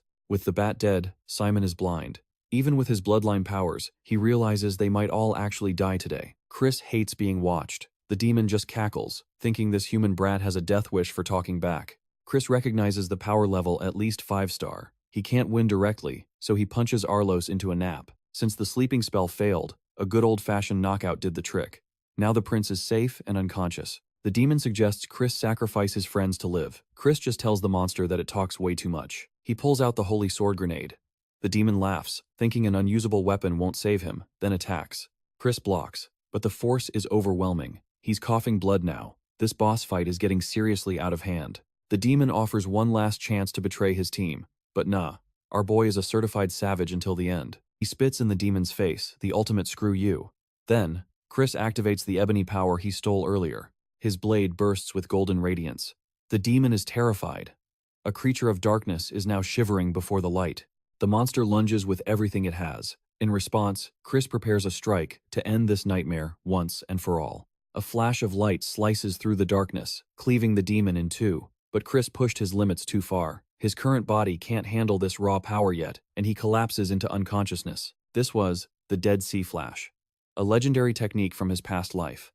Inspired by the lonely ray of light above the Dead Sea, this move is absolute. Yet, despite its overwhelming success, his friend may not have been highborn, but he knew Chris was destined for greatness. He saw Chris as the light that would save the world. Now, that is a true brother for life, such unwavering faith. Meanwhile, a dark deity named Mafina, the first seed of Gehenna's 7 circles, watches from the shadows. This high-ranking entity is clearly intrigued by our boy's potential. Back at the manor, Chris finally opens his eyes after sleeping for 48 hours straight. He's feeling pretty stiff, but he's okay. Most importantly, that juicy darkness he harvested is still with him. He remembers Mafina's voice whispering before he passed out. Seems like he's attracted more trouble than he bargained for. In this world, talented demons usually get scouted and nurtured by high-ranking devils. These devils grant blessings to speed up growth, but Chris thinks that's just a cheap shortcut for losers who can't level up on their own. Our protagonist has zero respect for that handout system. He figures Mafina can't be that scary if she's only from the 7th circle. Suddenly, Count Tyraman, who is a total alpha compared to his weak son, enters to personally check on him. Chris tries to show respect, but the Lord tells him to stay put. The Count explains that the investigators found traces of an outside mage tampering with the demon. It was a close call. They believe the demon was simply recalled, unaware that they were inches away from annihilation. Chris realizes with a smirk that nobody suspects a child like him was the one who actually killed it. Naturally, no one would believe a kid could solo a demon. Count Tyraman humble brags an apology, admitting he totally misjudged Chris during their first meeting. He thought our boy was just some hoodlum. Now, he's singing a different tune. The Count officially names Chris a benefactor of House Tyraman. Chris plays it cool, acting like he was just doing his duty for the world's safety. Even though he's totally gaslighting the man, he actually feels a tiny bit guilty. Tyraman is so moved he offers Chris any favor he desires. This is the moment we've been waiting for. Chris doesn't waste time. He asks Lord Tyraman to make peace with House Kazar. It's a bold, shocking request, but uniting the two houses is better than constant bickering and useless rivalry. He wants to turn the prince into a proper rival, hoping for a healthy competition that benefits everyone. Lord Tyraman pauses, reflecting on this surprisingly mature proposal from such a young boy. Chris presses on, reminding him that their families were only at odds because the main house manipulated them. By keeping the branch families divided, the main house maintains its iron grip over everyone. If the branches unite, they become a legitimate threat to the main family's power. Lord Tyraman narrows his eyes, wondering if this kid is actually suggesting a full-blown rebellion against their masters. Chris smoothly denies it, claiming they should just stop being mindless pawns. Lord Tyraman is impressed by the boy's sharp mind and deep political insight. He really likes what he's hearing. Chris waits anxiously, wondering if the man will actually agree. Finally, the Count promises to reach out to House Kazar for reconciliation. Everything is falling perfectly into place for our mastermind. Chris needs strong allies to survive the coming age of ruin. Meanwhile, Lord Tyraman gives his son a quick smack for staying silent during such a pivotal conversation. Get it together, kid. Arlo steps up and returns the ashen shard. He's been guarding it since Chris passed out, waiting for him to wake up. Chris teases him for being so soft and grateful. Typical protagonist behavior. He uses Arlos's ego to his advantage, making his father burst out laughing. The Count is so pleased he offers a summoning stone capable of calling a Tier 4 beast. That's a legendary grade gift right there. Even Chris is stunned by the rarity of this item. Tyraman also promises to vouch for Chris at the upcoming dark ceremony. Things are looking incredibly bright for our boy right now. Once the father and son leave, Chris can finally relax. Or can he? He turns his gaze toward the corner of the room and tells the spy hiding there to come out. Simon, the creepy bloodsucker, reveals himself with a grin. He's shocked. The boy sensed him when even the Count failed. The chief steward of the Dark Mages is eager to chat with him. This guy is a top lieutenant for Lord Noga. Chris instantly recognizes him as the ruthless leader of the Blood Shadow Corps. Now, these guys are the definition of bad news. They are a pack of lunatics who love slaughter and chaos. They don't care about the Empire or the Light faction. They just want to see the world burn. Absolute trolls of the underworld. Their leader is an 8-star demon who reaches 10-star Demon King status during the Age of Ruin. He's the reason Chris died before. And get this, Simon is actually the Demon King's biological son. Simon is fascinated by Chris and admits he knows the truth about the demon's death. This is bad. Chris killed the surveillance bats. So how does this guy know so much? Chris tries to play dumb, but the steward is way too sharp. He visited the cave and found 0 traces of the demon left behind. That only happens if someone uses total erasure. This means reverse summoning wasn't used. Chris literally deleted the demon from reality. Simon demands to know how a kid achieved such a feat. He even threatens to report this to his master. Chris doesn't flinch. He refuses to reveal his trump card, even with the steward's pressure. He reminds the bloodsucker that he won't spill his secrets just because some clan elder is watching. Simon observes him like a scientist looking at a new specimen. He sees Chris as a dangerous beast hiding its claws. This makes the boy even more entertaining in his twisted eyes. Chris catches him in a logical trap. It's impossible to distinguish between erasure and reverse summoning just by looking at the site. So, how was Simon so certain that erasure was used? Chris drops the ultimate counterbomb. He reveals that Simon was the one who summoned the demon in the first place. He even threatens to tell Lord Noga about Simon's little illegal experiment. That incident nearly wiped out several noble families. Realizing he's been caught red-handed, Simon backs down. But Chris isn't going to snitch yet. He wants Simon to owe him a massive debt. The bloodsucker realizes he's being blackmailed and finds it hilarious. He calls it an act of mercy and vanishes into thin air. Chris knows this guy is a wild card for the future. To survive the Age of Ruin, he needs to manage these dangerous variables. Keeping Simon on a leash might be his best bet to change the dark fate awaiting the world. I love this. Our main character's planning is next level. Every move he makes is calculated and cold. Meanwhile, Marie finishes their bags so they can head back to the main family estate. Suddenly, Prince Alois shows up to say goodbye. Chris reminds him to use the casual nickname they agreed on, despite being 2 years younger. Our boy really has no respect for royal titles. Alois came with a serious warning. He views Chris as family now and wants to help. He tells Chris to watch his back around Lohin. who is plotting against him for the ceremony. Loheen is furious that a 2-star mage like Chris is even allowed to participate. Plus, the main family has all the best potions, techniques, and demonic blessings at their disposal. In short, the main family plans to absolutely crush Chris. They want to make an example of him. But our confident genius simply offers a chilling warning back to Alois. Alois warns him to watch out for Loheen's schemes. Loheen is dead set on blocking Chris from the ceremony, especially since a measly 2-star mage joining is considered an absolute insult to their rank. The main family is stacked with elite elixirs, forbidden techniques, and demonic blessings. They're planning to humiliate Chris and tear him apart, but our confident genius simply offers a chilling warning back, telling him to sit out for his own good. That's a one-way ticket to Alois's rage mode. He's convinced Chris is just hoarding all that juicy dark magic. Meanwhile, Chris is ready to smoke anyone standing in his way. Talk is over. He brushes past Marie with one last warning for Alois. Back home, Count Kazar's place is empty. Thorn is already out grinding. The kid wants solo training until the big ritual. Thorn eventually catches up, still using that ridiculously long, formal title. He's itching for a duel to keep his promise. Chris is actually impressed the kid hit mid 2-star. But training comes first, right? Then Chris remembers. Thorn is entering the ceremony too. Let's settle this after we're both leveled up, he suggests. A deal is struck. Watching his stubborn little brother walk away, Chris gets a weird sense of déjà vu from his past life. 1 month left on the clock. Alone in his room, Chris decides it's snack time and bites into that bitter ebony orb. Ugh, tastes like regret. The energy inside is pure chaos. But wait, is that a tiny spark of light energy hiding in there? Did the beast's feelings rub off on the loot? No wonder those regular demons can't stomach this stuff.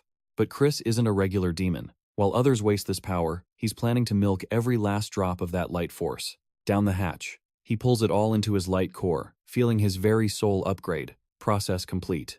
Switch scenes. Lady Idaline is reading the tea literally. Her scouts report that Chris actually survived a demon encounter. Interesting. 2 weeks later, and Thorn is back. He charges into Chris's room, ready for that promised beatdown. The second he steps inside, the air changes. Chris looks at his little brother with a "you're so cute" kind of smirk. So, you came early for your daily dose of pain? Chris's aura is now on a whole different level. Thorn is shook, a man of his word. Chris will fight, but only if Thorn agrees to skip the sacred dark rite if he loses. Weaklings have no place in a bloodbath, Chris teases. Thorn, absolutely triggered, draws his sword immediately. If the kid won't listen to reason, he'll listen to fists. Chris delivers a brotherly beating that leaves Thorn bedridden. Doctor's orders. 2 weeks of bed rest. Rite cancelled. Chris then asks Dad for some quality time with his broken brother. Thorn is pouting like a literal baby. He just doesn't get why his big bro is being such a hater. To him, Chris is just a bully, mocking his hard work. And now, he's sabotaged his chance at the ritual.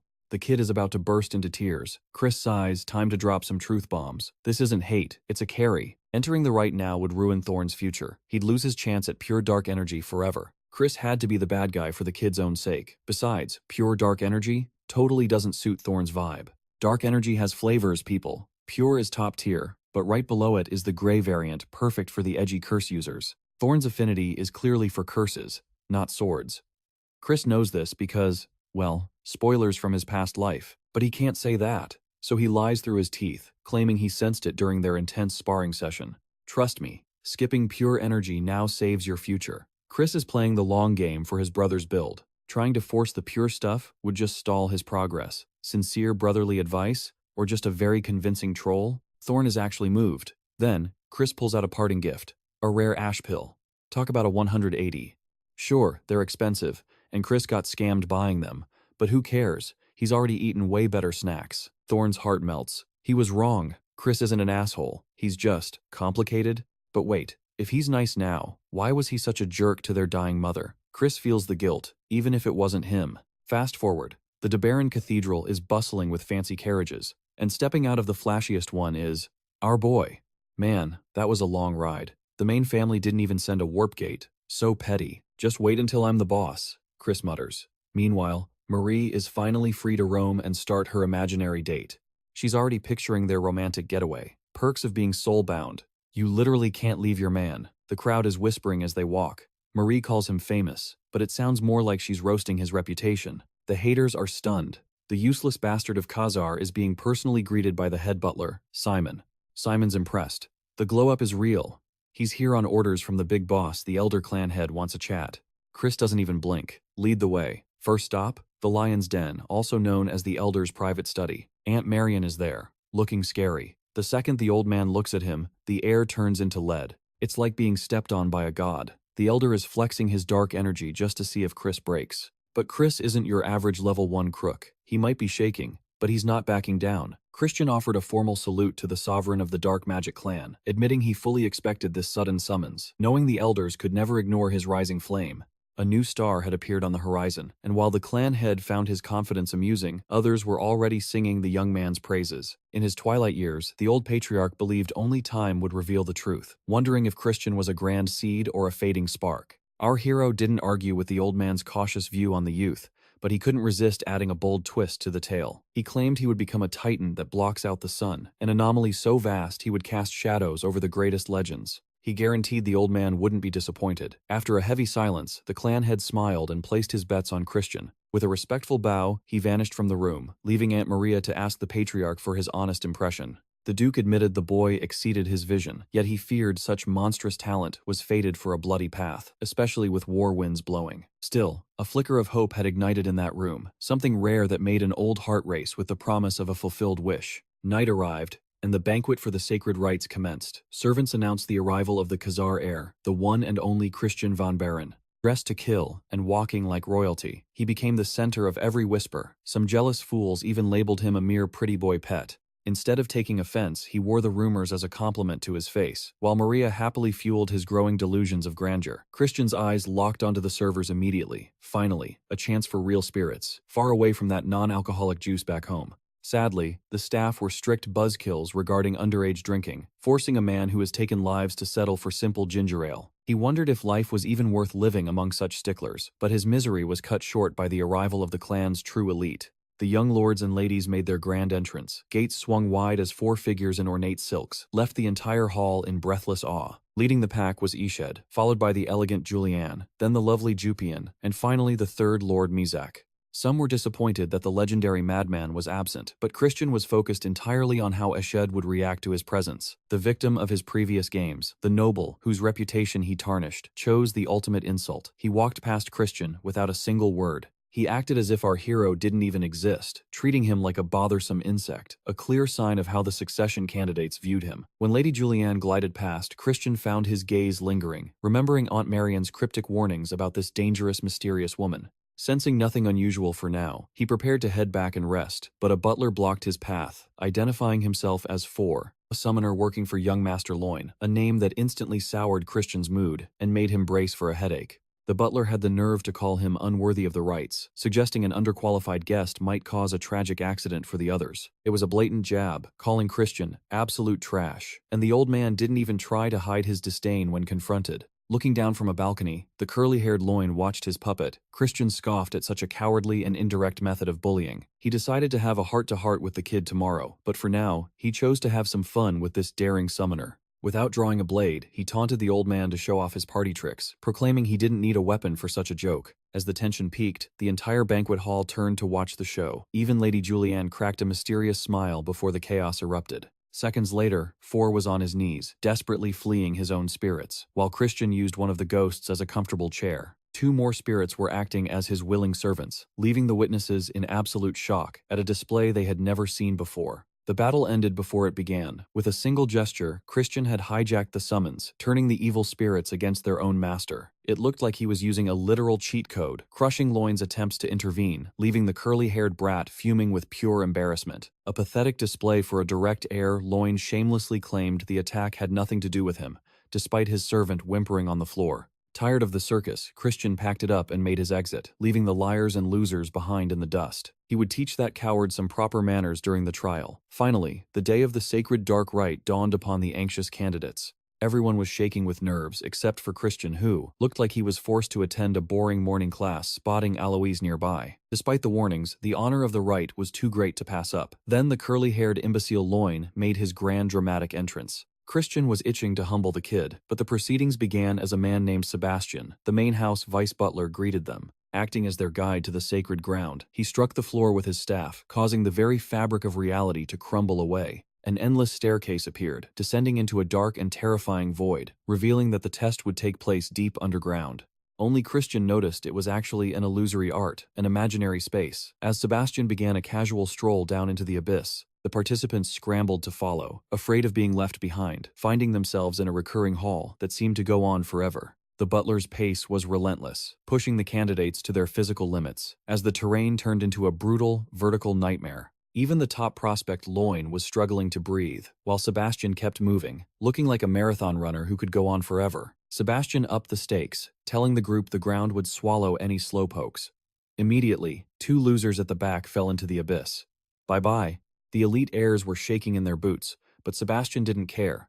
He traded his jog for a full-on sprint, leaving them in the dust. As the pack thinned, Luan looked back and laughed. Pests, he thought, acting like he's the main character of a generic shonen. How pathetic. Then, jump scare. Our handsome devil-main character Christian Kazar appeared, looking fresh as a daisy. The monster wasn't even breaking a sweat. Dreamy, right? Everyone was dying, but Christian decided it was time for some trolling. He teased Luan for being all bark and no bite. Talk about savage. Imagine being a direct heir fed on gold spoons and still panting like a dog. Christian was calling out that nepotism energy with zero chill. To Christian, these kids were just NPCs. Why waste muscles when you can use your brain? He's literally out here working smarter, not harder. While they did deadly cardio, Chris was vibing. He twisted one little spell and became invincible. Now that is what I call a cheat code. Sebastian noticed Chris was the only one who saw through the scam.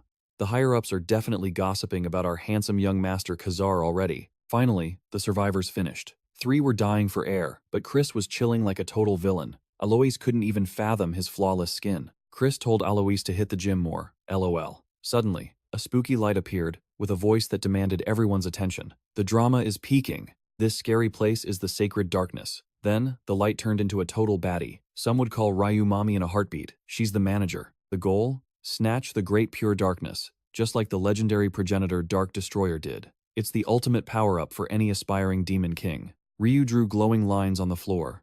There's not enough darkness to share, so it's time for a monster-filled race. Pick a path, any path. First one to the finish line wins the jackpot. Of course, unforeseen mishaps might happen between competitors. Basically, it's a free pass for some violence. Ryu said, brawling isn't banned, but since the paths are different, the chances of a clash were slim. Too bad for the drama seekers. Her final tip? Don't waste time bickering or you'll lose the race. Focus on your own skin, sweetie. Safety and speed are the only priorities. 5, 4, 3, 2, 1. Go. Sebastian tried to bet some blood juice on the winner, but Ryu ghosted him immediately. Man, that's actually cold.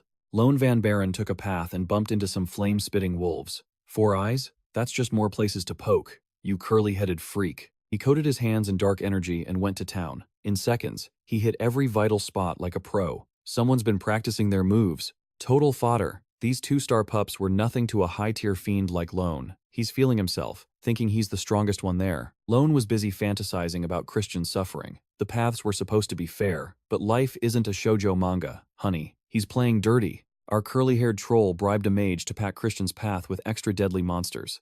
He's really out here living his best villain life. Any death here is just an unavoidable casualty. Lone's plan was ironclad, or so he thought. A few minutes later, reality hit him hard. Lone reached the end and started his victory dance, totally missing the handsome devil leaning against the door. Surprise! Christian's been waiting for ages. Chris was literally dying of boredom, waiting for Lone's slow ass. He's so over this. Talk about a total mood killer for a grand entrance. Lone was so shocked he actually blurted out the monster trap. He's the type of stupid kid who can't even keep his own plot secret. Chris knew his path was suspiciously hard. Thanks for the confirmation, dummy. Now, time for the main family heir to get a reality check. Lone tried to act tough while charging a dark punch. Fighting is taboo, he cried, while literally trying to play dirty.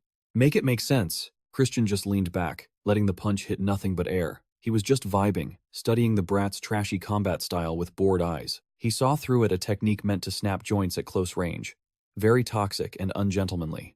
Not a good look for you, Lone. Lone started throwing punches like a madman, but Christian was acting like a slippery little rat. You can't hit what you can't catch, sweetie. Finally, our boy dropped his guard. Lone, being the thirsty amateur he is, dove right into the trap. Oh, the trash talk was legendary. Bait taken. Christian grabbed that arm and flipped the momentum. He took absolute delight in baiting the arrogant young master into his own doom. Try not to scream too loud, sweetie. Christian smiled and applied pressure until, snap. That sound is definitely not a heart fluttering. It's agony. A guttural scream echoed through the sacred ground. Hours later, a very sweaty and exhausted Alois finally limped to the finish line. Poor baby. To his horror, Chris was just waving at him like a fan. His friends were already knocked out at his feet. Pure menace energy. Chris was annoyed he had to wait so long for Alois's slow ass. He gave the kid a choice: faint now or get some help.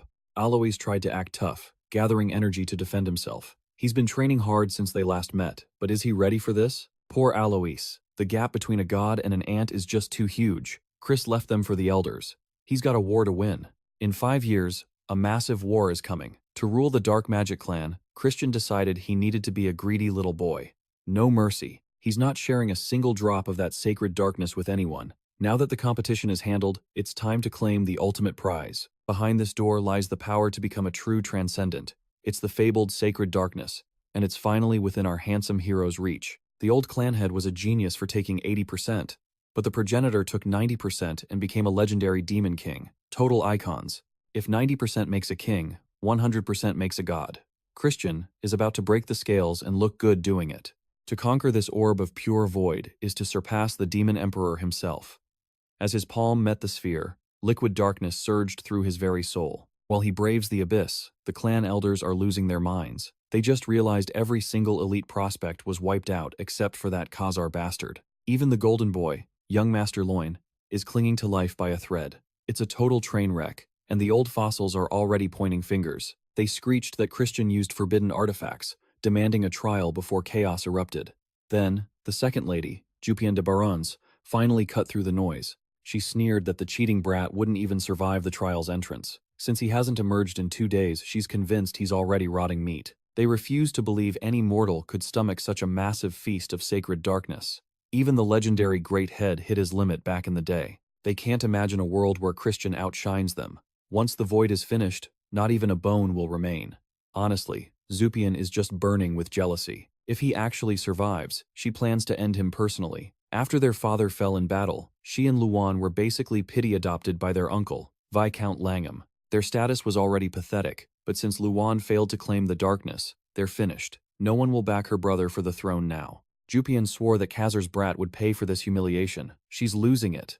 Even the low-ranked servants are gossiping about the trash trapped inside the abyss. The consensus? He's dead, a victim of his own mindless greed. Meanwhile, his banshee maid waits faithfully, ignoring the servants' cruel jokes about ghost-on-ghost reunions. One more rude comment, and Marie was ready to start taking heads. Though her heart was racing with worry, she wouldn't let these peasants disrespect her master. She won't tolerate these snakes dragging his name through the mud. Marie threatened to turn the next loudmouth into a literal puppet. She just wants him back. A man who keeps a lady waiting is seriously uncool. Little do they know, Christian is currently drifting through a suffocating ocean of infinite, breathless shadows. He just hit the 70% mark. It's way more brutal than he anticipated, but his resolve is absolute. He will swallow this darkness or die trying. He's still far from 90%, the true point of no return. One wrong move, 1 ounce of overconfidence, and his core will shatter into a million pieces. He can't kick the bucket here. He has a destiny to rewrite. As the main character, he remembered a secret weapon that could save his skin. A dragon heart, the ultimate vessel of power. In his past life, he mastered the art of mimicking its complex structure, if only for a few precious minutes. As his heart transformed into a mythical engine, the darkness began to vanish into him. Within moments of this frantic suction, he approached his absolute breaking point. Just then, a hauntingly familiar voice offered a hand. Manifesting from the void was the first seat of Gehenna's 7th realm, the breathtakingly mysterious Mefina. Logic says, a high-ranking demon shouldn't exist here. But Mefina just laughed. Since demons are born of shadow, crafting a body in the dark is child's play. This gave her the unique chance to save Christian's life, completely free of charge. No contracts, no hidden traps, just a simple helping hand from a devil. In all his years of hunting monsters, Christian had never heard of a free demon deal. Mefina just giggled at his suspicion, claiming it was a passing whim. She claimed her motives were pure, urging him to just take her hand and swallow the void. Fast forward 1 week. The Great Head is enjoying outdoor tea. Simon stands by, as even the old man wonders if the kid is still breathing. A whole week of silence? Aunt Marion just couldn't grasp his reckless gamble. How could such a brilliant boy be so greedy? Simon reported that the elders, led by Viscount Langham, are demanding the sacred gates be sealed forever. They're just waiting for the old man's signature. But the head isn't fond of being pushed around by blood-drinking brats who treat loyalty like a dirty word. He asked Simon for his honest take. Simon admitted the boy's survival odds were basically zero, yet something felt different this time. He had a gut feeling that Christian might just pull off a miracle. He is a rather interesting master, after all. That was enough for the great head. He declared a one-day extension. Viscount Langham would have to wait 24 more hours. Aunt Marion finally let out a breath she'd been holding. In 24 hours, we'll see if he shatters the first Demon King's record. Mefina pleaded with him to take her hand before his soul dissolved into nothingness. But he shot her down without a second thought. She called him a fool, reminding him that humans can only hold a tiny fragment of this godlike power. Christian just smirked, reminding her that in this realm, concepts are reality. She stared at him in pure shock, wondering if he was actually attempting demonization. That's the forbidden peak of their clan's dark arts, where a mortal briefly becomes a demon to wield world-ending terror, a true double-edged sword. Lena once died from that very spell, her life snuffing out instantly. But Christian had a different plan. What if he stripped away the self-destructive parts? By reshaping the spell into a vessel rather than a bomb, he could trap the power without dying. Step by agonizing step, the impossible began to happen. Using his new container, he surged past 90%, devouring every thread of darkness. Mefina's eyes widened. A mere insect was manifesting a black crescent moon. Leaving his mortal limits behind, she could only wonder what monster hid beneath that human skin. Christian glanced at the demon with cold, quiet pride. With chilling confidence, he reminded the creature that he was a literal genius. The demon could rot here forever, but he had a world to conquer. Mefina called out, promising they'd meet again. But her words were just an annoying echo to him, a promise he had no intention of keeping. The demon's grating laughter filled the void. Christian shook his head. They must think he's a lunatic if they expect him to ever come back here. He brushed off the sound and stepped toward the exit, wondering how much time had passed. By his count, it had been a full, grueling week. The main family must be in absolute shambles by now. A mischievous smirk played on his lips. He decided it was the perfect time for a little prank. He tossed aside his mask and stepped back into reality. He suddenly appeared before Viscount Macfield and his stunned guards, looking completely unfazed. They scrambled to report the impossible. Christian had returned. The news hit like a lightning bolt. The bastard had actually survived the Viscount's trap. Christian clung to life by a thread, his core pulsing with a terrifying dark power. Chaotic energy swirled violently. Taming this beast seemed like a fool's errand. Waste of sacred dark, they hissed, convinced 80% was far beyond him. Greedy brat. The Viscount silenced the vultures with a single, icy glare. Meeting adjourned. Macfield, is the report true, or just a bad joke? His core is a mess, Macfield lied. The Viscount's trap was finally set. Lowen was the sacrificial lamb, their key to crushing the Poison Clan forever. Plans stalled as the father began watching the little fish with interest. Bring him to the Darkness Hall. Tomorrow, we take out the trash. Christian stood tall, hands in pockets. Asterisk. Tossing me aside? How cute. Asterisk. The vultures gathered for a show. Do you realize your sins, boy? Christian shrugged, unfazed. Why don't you spell it out for me, Viscount? My peers are weaklings. Honestly, I should have beaten them into the dirt. The room gasped in horror. You wasted our clan's most precious resource. We expected 70% purity, the Viscount barked. Where is it? And if I failed? Christian smirked. Banishment, exile. You lose everything. Christian leaned back. And how do you plan to judge my soul, old man? Eshid stepped forward, smiling like a snake. Brother, let's settle this properly. A duel, Eshid proposed. Beat Lowen, and prove your darkness is real. A brutal clash of souls. A dance where only the purest energy survives. Purity is law. The higher rank doesn't just win, it shatters the loser. Asterisk. Sneaky bastard, asterisk. Christian thought. Fine. If I win, I'm the next young lord. Strength is the only truth here. Eshid laughed as the crowd whispered. Don't blame me if your core explodes, Eshid warned, eyes gleaming with malice. I'll use beginner energy to be fair, Eshid lied. Christian just grinned. Worry about your own core, Christian countered. You're going to need it.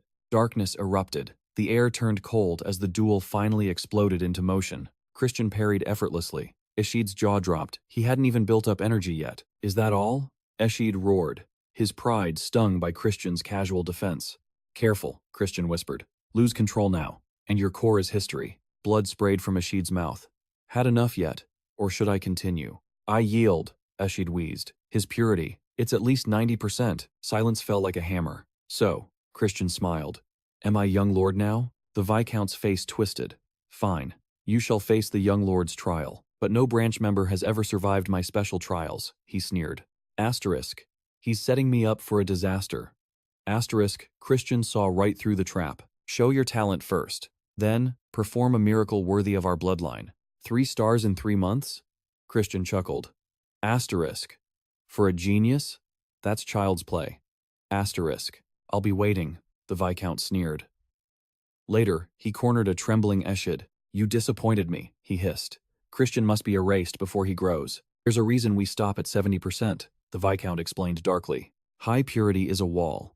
The higher you climb, the harder it gets. At 90%, he'll never reach 3 stars, they mocked. He's finished. Meanwhile, Christian ate peacefully until Rania burst in, face flushed bright red. You were so charismatic, she squealed. Christian cringed while Marie watched softly. Finally, she grasped her heart's desire, while realizing how much she yearned for him daily, until another lady interrupted to check Christian's wounds. Marie teased that his god-tier agility made him invincible, but the newcomer insisted on holding his hand while gently schooling Marie's attitude. She joked that being worried is fine, while asking if only she and hero Evan cared about the boy's safety. Christian felt a rare warmth while remembering the cold days fleeing the clan that sought his blood and demise. His past was a river of blood, yet kind souls remained. And now he finally possessed the power to speak his truth. Softly, he thanked Marie for her loyalty, which confused her, until he repeated his gratitude for her endless waiting. Pure bliss flooded her soul while realizing he finally saw her love, making her heart race like a frantic drum. Christian trolled her for being heartless, but she fired back while claiming he stole her heart like a smooth criminal. Since she waited, he offered a romantic stroll as a reward, which left her totally flustered while questioning his sanity. He confirmed the date but reminded her that hitting 3 stars in 3 months would be a hellish mountain to climb. Even with elite tutors, managing 90% dark energy alone was suicide, but Marie joked he just loved starting fires. Suddenly, his aunt appeared while judging their carefree garden walk and asking if he had found a master yet. Christian cheekily asked if she would teach him, but she shut that down fast while staring him down. He joked about his shattered hopes, but she ignored the troll while ordering him to follow her immediately. He ditched Marie with a dinner promise while following his aunt into the unknown to meet his new fate. He thanked her for the mystery teacher, but she warned him that gratitude would turn to regret very soon. This teacher was a literal demon, and none of his siblings survived the training while she warned him of the pain. She urged him to seize this final chance while they spotted a small child who seemed totally lost and confused. Christian ruffled the kid's hair playfully before a massive shock hit him while his aunt barked about proper manners. Realization struck like lightning while he realized this tiny boy was actually the legendary clan head's mortal incarnation. He bowed low while sensing the kid's power had surged past 90%, which was absolutely monstrous for his age. He praised the child's talent, but the clan head called his own path reckless while testing Christian's resolve. Controlling 80% sacred darkness was a nightmare even for him, with barriers steeper than any mountain peak. Not even their founder reached this level without divine grace, while he warned that Christian's path would be pure hell. He offered to seal some energy for safety since 80% was the limit for mere mortals. Christian refused the easy path while shocking his aunt by calling the Dark Magic clan the weakest of the elite. Compared to the Mystic or Undead clans, they were bottom tier, despite being one of the 12 noble families. The clan had asked why he felt that way, and Christian noted they had lost their ancient warrior spirit. He pointed out the lack of 8-star legends while recalling a dark future where the Demon King would strike. Soon the Demon King of Carnage would invade, and with their strongest warriors gone, the clan would face extinction. Without 8-star absolute masters, only a few weak fiends would remain to defend their crumbling legacy. 10,000 soldiers would fall like flies while the survivors became eternal slaves to the King of Carnage. Only absolute stage warriors can save them, and surely the Elder Head was sweating over this doomed timeline. The head admitted the crushing weight of dark energy often stopped growth, but he tested Christian's ambition. Christian wondered if his power would save the clan, or if he would transcend into a god of infinite strength. The head laughed at his arrogance while hoping he wouldn't regret these bold words when the pain began. A sudden flash transported him to a hellish forest, where his first lesson was simple: survive or die. Danger lurked in every shadow, while his aunt watched from afar, worried about the insane trial he faced. She called him crazy for tossing a 2-star kid into a den of 4-star magic monsters. The head just smirked while wondering if a single monster was even enough of a challenge for him. Christian spotted a rock lizard, while his aunt's heart ached at the sight of such a brutal test. The head explained that only the edge of death reveals the true essence of pure dark energy. Survival instincts are the best teachers, while his aunt prayed he wouldn't break under the intense pressure. Suddenly, the head asked for his sweets, which she handed over, while he smiled like a happy child. He settled in to watch Christian struggle like a movie while munching snacks because the dark is best. Grandpa prepares for the show. Meanwhile, Christian faces a lizard nightmare in the forest. It's not just one reptile, it's a monster party. A twin-headed bear joins the fun. Christian's annoyed. One hit and his bones become confetti. Talk about a high-stakes survival trial. Poison breath incoming. The lizard spits venom, reminding Christian that one slip-up means a one-way ticket to the afterlife. He stays chilly. Gramps wouldn't give me an impossible quest, right? Wrong. The clan head's smirk confirms there's no guidebook for this monster mash. Christian realizes he's been ghosted by logic. The old man wants him to improvise against beasts that totally outclass him. What a vibe. Marion drops the truth bomb. This isn't a test. The clan head just wants to see Christian get ragdolled for his own amusement. Christian sighs, accepting his fate as a punching bag. If pain is the lesson, he'll clear it with a smile. Just another Tuesday. The lizard and bear are moving at warp speed. Their power is insane, but Christian's brain is already plotting his next big flex. From the VIP seats, Gramps admits the kid has style.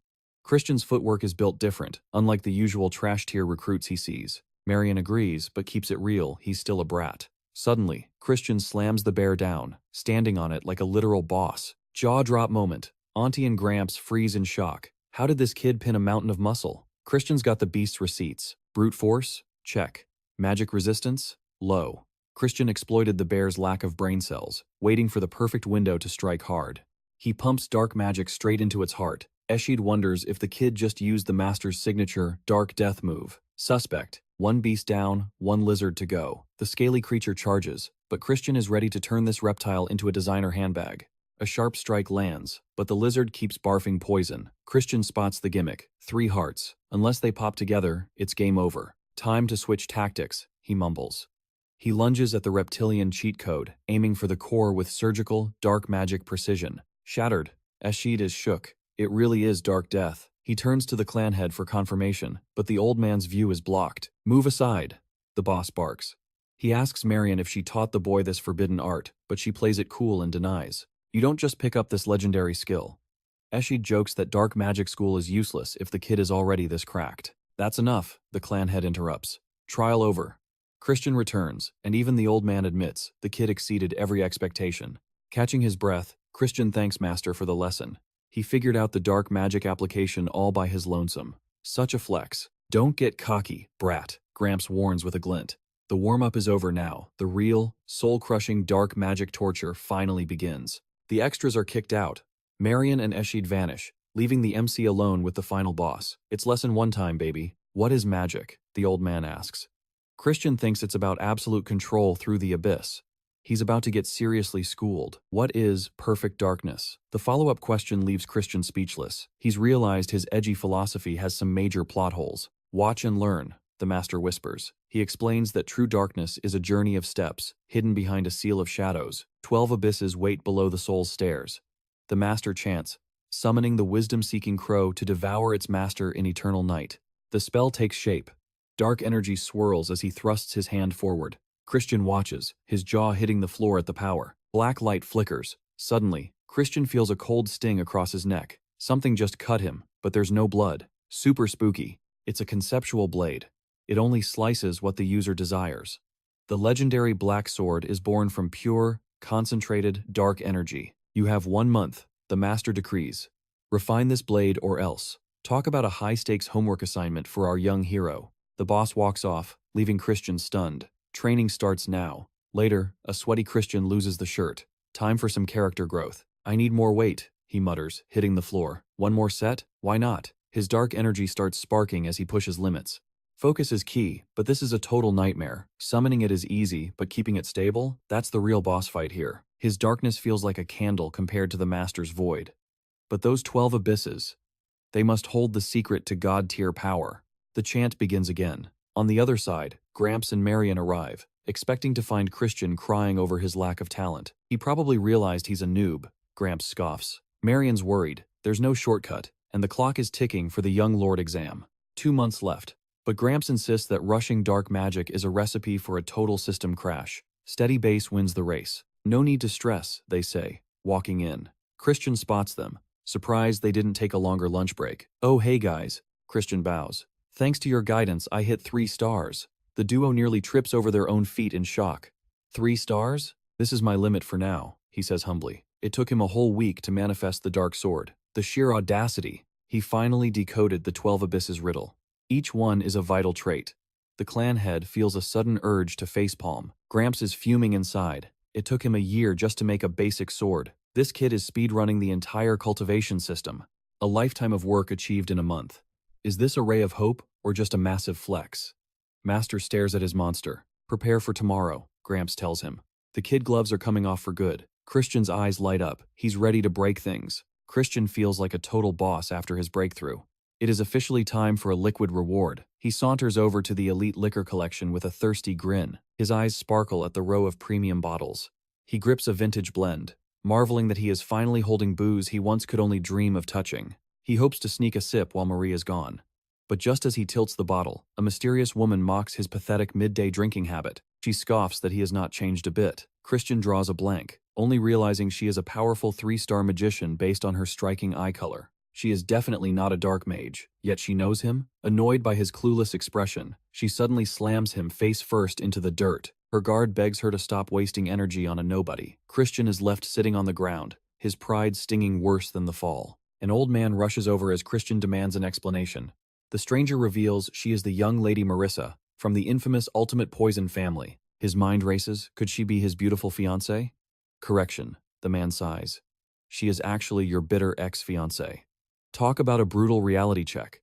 As Marissa storms off, her mind drifts back to age 8. Bored in a lonely garden, she felt like a ghost while everyone adored her brother. She hated being dragged to these prestigious dark mage galas. But in the shadows, the gossiping crowd began to whisper about the secret child.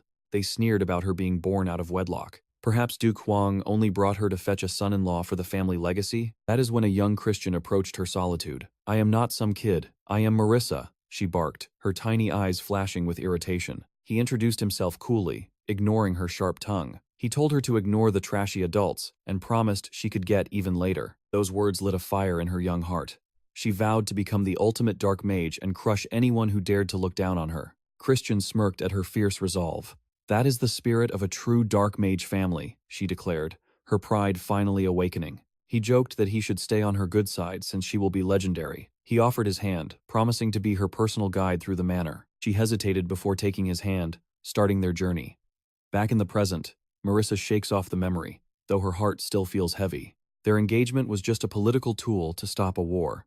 Yet, she spent countless nights wondering if they could have actually been something real. She snaps out of it. She is no longer that naive girl. She heads to see Viscount Langham, reminding him that a powerful relic has finally surfaced. The treasure lies in the neutral zone between their lands. Langham wonders if the Poison family plans to hog this relic like they did the last one. Marissa stands her ground, refusing to surrender such power. She proposes a fair challenge that even the greedy Dark Mage family cannot refuse. Each family will send 10 elite 3-star mages. Whoever finds the artifact first gets to keep the spoils of war. Langham realizes she wants to avoid a bloody, direct conflict. She confirms it. If both families lose their best mages, they will both be destroyed, especially with the Demon King's castle becoming so unstable lately. Langham agrees to the terms, but adds a devious little condition of his own. Marissa tenses up as he lays out the trap. If the Poison family cheats, the Dark Mage family takes this relic and the previous one. What do you mean by cheating? She asks suspiciously. He warns her against any underhanded tricks or traps that her family is legendary for. She scoffs and accepts the deal, swearing there will be no foul play. Langham nods, asking if the famous Myriad Poison Maiden will lead the hunt. She confirms she will be on the front lines herself. He smirks, eager to finally see her terrifying poison powers in action. Marissa warns him to have his team ready for a crushing defeat. After she leaves, Langham turns to his chessboard, moving his pieces with a grin. He is already planning how to outplay her. This expedition is going to be a thrilling game of life and death. 2 months fly by as the seasons begin to shift. Christian spends every waking second pushing his body through hellish training. Around him, people are changing, their eyes filled with past life secrets. Those who fail the trials begin to vanish into the shadows, one by one. Jealousy rots the hearts of those left behind. While some sharpen their daggers for a betrayal, others move cautiously, plotting for the future. Eventually, Christian arrives at the Viscount's grand residence. Langham appears with his inner circle, announcing that the moment of truth has arrived. It is time for the mages to prove they are worth their salt. Christian decides to show off, swinging his blade with terrifying precision and power. The air screams as his sword cuts through the atmosphere. Rowan watches from the crowd, his heart stopping as he recognizes that legendary style. Is that the dark sword? He gasps, completely speechless. He cannot believe the insane level Christian has reached in such a short time. Christian notices the shocked faces and pauses to reflect. His flashy demonstration definitely made him the center of attention. Then he remembers the clan head's warning, "Never show Langham your true peak. If the Viscount sees his real power, the missions will only get deadlier." He realizes he actually held back quite a bit today. Seeing Langham's stunned face gives him a thrill. He successfully impressed everyone while hiding his trump card. Viscount Langham watches closely before making his final move. With a sharp gaze, he acknowledges Christian's growth and announces the second test. The mission is simple: retrieve the relic from the neutral zone. This is the ultimate showdown against the Poison family. If Christian succeeds, he will be named the official heir. Christian thinks this sounds like a total cakewalk he could finish alone. He starts to get cocky, believing no one can stop him. But Langham immediately crushes his ego with a sudden, shocking command. Christian is ordered to join Princess Juvia's unit instead. A wave of pure shock ripples through the castle as the announcement drops. The quest was Rowan's prize, yet Christian gets the glory instead. Though stunned by this curveball, Christian locks in his poker face and salutes like a true soldier. He exits the hall with guards in tow. Meanwhile, Rowan whines to his dear old dad, terrified that Christian will turn the mission into a total circus. His father remains chill, whispering that everything is going exactly as calculated. He tells Rowan to stay sharp for his own spotlight, though Rowan's gut still screams danger. That icy composure sends shivers down Rowan's spine. By dawn, Christian is wandering the streets, but his brain is a chaotic mess of dark doubts and what-if scenarios. Did Langham just hand him a one-way ticket to the afterlife? The chilling fear sticks to him like glue, making his stomach flip as he overanalyzes every lethal detail. He recalls Rowan was the intended sacrificial lamb. Christian wonders if the history books are lying. Wasn't Rowan supposed to be the main character in this timeline? In the Legends of the Great War, Rowan's name is a total ghost. This massive plot hole in history sends a cold sweat dripping down Christian's neck. Suddenly, his fluffy companion starts talking trash. The dog offers the juicy truth, but only if Christian keeps the head scratches coming. Talk about a positively blackmailing pet. Desperate for the tea, Christian caves in. The dog drops a bombshell about the Devil's Relic incident, a secret blood feud between the Dark Mages and the Poison Clan. This hidden war stayed off the radar, but it was brutal. The Dark Mage house was totally erased, while the Poison family barely crawled away from the wreckage. Both sides buried their corpses and the truth. Little did they know, this mess planted the seeds for a future world-ending catastrophe. Christian is officially shook. The dog spills more tea. Nordione was sniped by Langham's own son. If that kill hadn't happened, the Demon King wouldn't have feasted on the Dark Mages so easily. That one death fast-forwarded the apocalypse to a terrifying new speed. Christian stands frozen like a statue, trying to process this world-shattering lore dump. With the Dark Mages gone, Christian realizes he might be the new destined corpse in this timeline. This mission isn't just a job, it's a beautifully wrapped death trap. The pieces of Langham's twisted puzzle finally fit together. This isn't a test of strength. It's a cold-blooded assassination plan, disguised as an epic adventure. Without receipts, Christian can't go wild just yet. He's only a level 3 mastery, basically a scrub, so he needs to play it smarter, not harder. He heads outside to stay cautious, but a sharp voice halts him mid-step just as he reaches the exit. "Where do you think you're going?" a salty-faced boy barks. Christian turns around, meeting the kid's glaring eyes with the "I don't care" energy of a true king. "Is my destination your business?" Christian asks, voice flat. The boy stomps closer, clearly triggered by Christian's sheer lack of interest. The kid rants about the expedition, claiming he's only here to make sure Christian doesn't fumble Rowan's original mission. This guy is practically begging for a fight. Christian stays cool as a cucumber. He smirks, suggesting Langham picked him because Rowan was simply too weak to get the job done right. Ouch, that burn was too hot. The boy snaps, lunging at Christian with a sword swing fueled by pure, unadulterated salt and fury. The blade whizzes past, but Christian dodges like a master dancer. The boy stands there, mouth agape, wondering how a nobody moved like a literal blur. "Consider that our hello," Christian remarks coldly. He notes they clearly won't be besties, and promises to keep his annoying face away until the mission starts. He turns his back to prep for the quest, leaving the kid fuming in the dust. The boy watches him, his pride taking a serious beating. The boy tosses a final good luck like a sore loser. Christian ignores the salt, walking away with a swagger that says, "I already won." The kid realizes something terrifying. Christian didn't even flinch. He timed that dodge perfectly, mocking the attack with the skill of a high-level predator. "He's a monster," the boy whispers. Meanwhile, Christian hits the town, where the streets are buzzing with more energy than a caffeine-addicted squirrel. Every shop is shouting for attention with bright signs and smells that would make a monk hungry. The chaotic crowd is a total sensory overload. He grabs a snack and eats it with zero class, causing locals to gawk. Is this really the legendary candidate? The shop owner panics, fearing a dine and dash. Christian tosses some coins like a boss and strolls away, mouth full of delicious street food. Finally, he can actually enjoy a moment of peace. Real meat. Finally, he sighs in bliss. If he had it his way, he'd retire right now and spend his days gaming and eating snacks. While looking for a specific shop, his spidey sense tingles. Someone is tailing him, and Christian wonders if he should lead them into a dark alley for a chat. Great, more fan club members, he grumbles, suspecting Mark Williams' low-tier goons. Dealing with these small fry is honestly such a drag on his lunch break. Suddenly, a hand clamps over his mouth. Before he can react, a mysterious girl yanks him into a dark corner. Talk about an aggressive first date. She keeps him silenced while he tries to peek at his captor. Who is this girl, and why is she treating him like a kidnapped kitten? She lets go, explaining that her squad already neutralized his stalkers. Christian blinks, trying to process the fact that he was just saved by a random girl. You call being kidnapped staying calm? Christian snaps, dusting himself off. He demands a name, and she drops a heavy one. She's from the Evil King Castle. Christian's brain stalls for a second. The girl explains she's on a mission to stop the creepy vibes spreading through the castle like a bad rash. We need to move, now, she urges.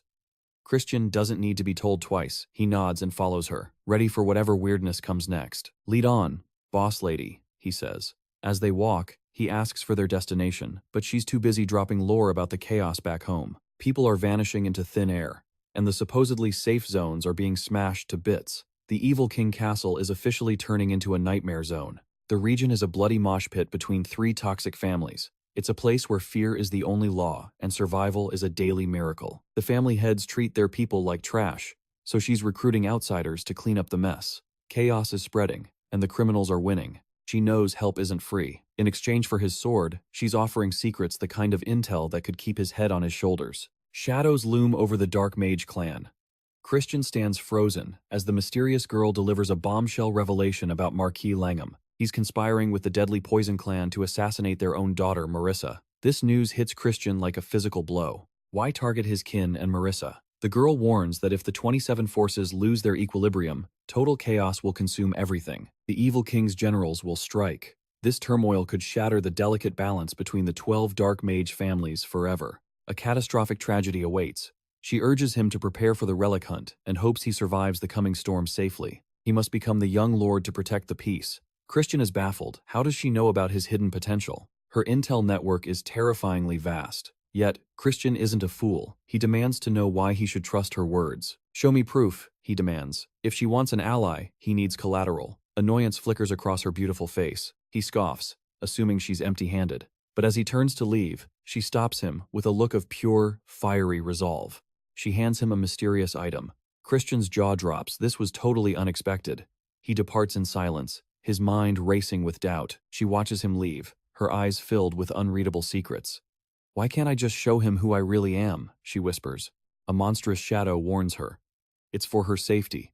If Christian utters her name while in peril, the world will burn. She sighs, accepting the bitter truth. The beast nods. We wait, Idrian, it growls, finally revealing her mysterious name. Idrian nods softly. Meanwhile, Christian strides away, clutching the card she gave him. A sly, triumphant smirk plays on his lips. Talk about perfect timing. He inspects the dark auction house card, the exclusive gateway to a hidden world of forbidden treasures. Only the elite can enter this den of smuggled relics. As the building looms ahead, ghosts of his past life resurface. In his past, entry was impossible. But wait, the card bears the name Leah de Wolfman. Who on earth is that? Idrian's warning about the Marquis and the Poison clan echoes in his head.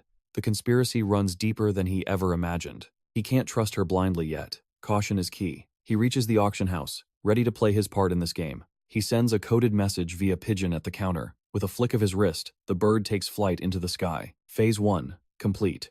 Christian exhales deeply. Is it finally time to face that legendary man from his past life? A burly guard blocks his path immediately. Scram, kid.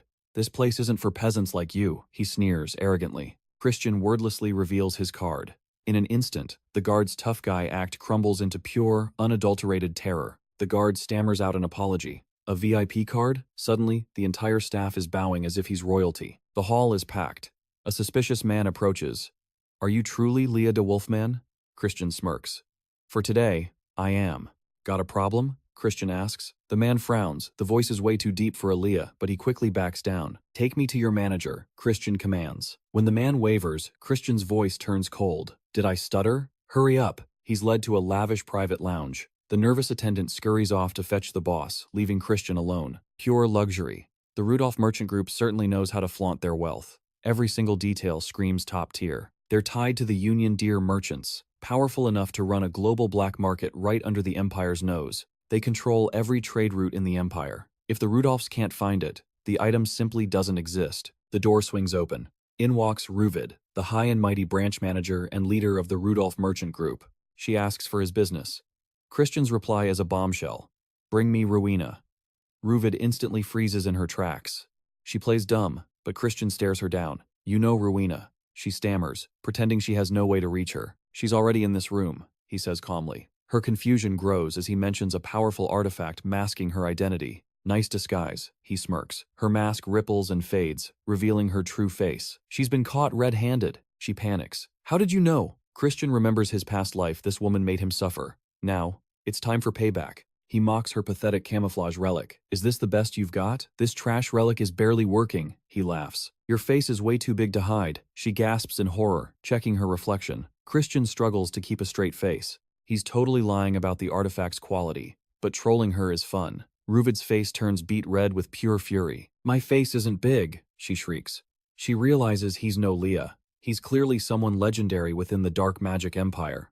She scolds him for trespassing with a fake name. Christian just raises an eyebrow, ready to flip the script on her. Who's threatening who? He counters. One rumor about a union official doing dirty deals here would ruin her entire career. Her confidence shatters. What do you want? She whispers. Soon, she's handing over jewels, rare materials, and pure gold. He collects his loot with a smug grin. Perfect. Now he has exactly what he needs for his secret ingredients. Christian secures the formula. He's prepping for the marquee. This won't make him God, but it's a killer countermove. Leaving the auction, he strolls past the training grounds. Time to watch some meatheads sweat and fail at life. Yo, slacker, one trainee yells. Spar with us, or are you too busy being a pretty boy? Christian just waves. Nah, I'm beat. Why fight like a soldier when I can just use my genius brain? Have fun, losers. One trainee is fuming, but a buddy stops him before he throws a temper tantrum. Let him rot, the friend sighs. He's a waste of space who will fall behind while we get stronger. Christian walks off, leaving them salty. Why does a guy with that much talent play the fool so well? Ruvid hands him a bag. Christian scoffs, painfully uncultured. He's a total snob, but hey, he needs the loot. He takes it anyway, no time for nitpicking. Ruvid's just confused. What is this crazy brat actually planning? Keep my name out of this, she warns. Christian smirks. See you later, sugar mommy. She prays he's lying. Rowena or Ruvid. Names are hard. But war? That's coming. The Union and Empire are already sharpening their blades. The continent is a powder keg. Once roots seal, trade is dead. It's about to get messy and expensive. Trade is doomed. Ruvid snaps. War isn't a game, kid. She clearly doesn't see the storm he does. He drops the truth. Capital rumors are dark. Ruvid goes quiet. She realizes the merchant life is about to end. Nobles want blood. Why tell me, she asks. I'm just a merchant, not some legendary war hero. Just sponsor me, Christian grins. I'll rewrite the future and stop the war. Call it a long-term investment. He explains the choke point, the Southern Kingdom. Control the mages, control the war. It's simple math, really. If I become Duke, your profits stay safe. He's selling her a dream wrapped in a very expensive promise. She takes the handshake. Betray me, and you're dead. Christian just smiles. He's got his Mr. Moneybag now. I don't repeat myself, babe. He's cool as ice, even if she did save his butt in a past life. Back to work. Christian needs an antidote. Dealing with the Poison Clan without one is a literal death wish. It's been years since he brewed one. Can his hands still work the magic? Or is he totally rusty? Flashback. Christian's failing at fire control. Master Elra is yelling, "More heat! You're pathetic, kid." They met in the blood of war. Elra was a genius forced onto the battlefield by a cruel destiny. The Demon King wiped her clan. They feared her medical talent, so they tried to kill the light. Elra took a hit she couldn't dodge. Still, she watches Christian recreate her medicine in literal shock. Where were you sooner? She coughs blood. The saintly clan is dying, and she's the last flame. He's only alive because of her. Elra forces herself up. People are hurting. I can't just die yet. The end of a legacy. Christian tells her to rest, but she's got one last gift for her student. She shows him the secret scrolls. Take them. This is the soul of our clan. Keep it alive.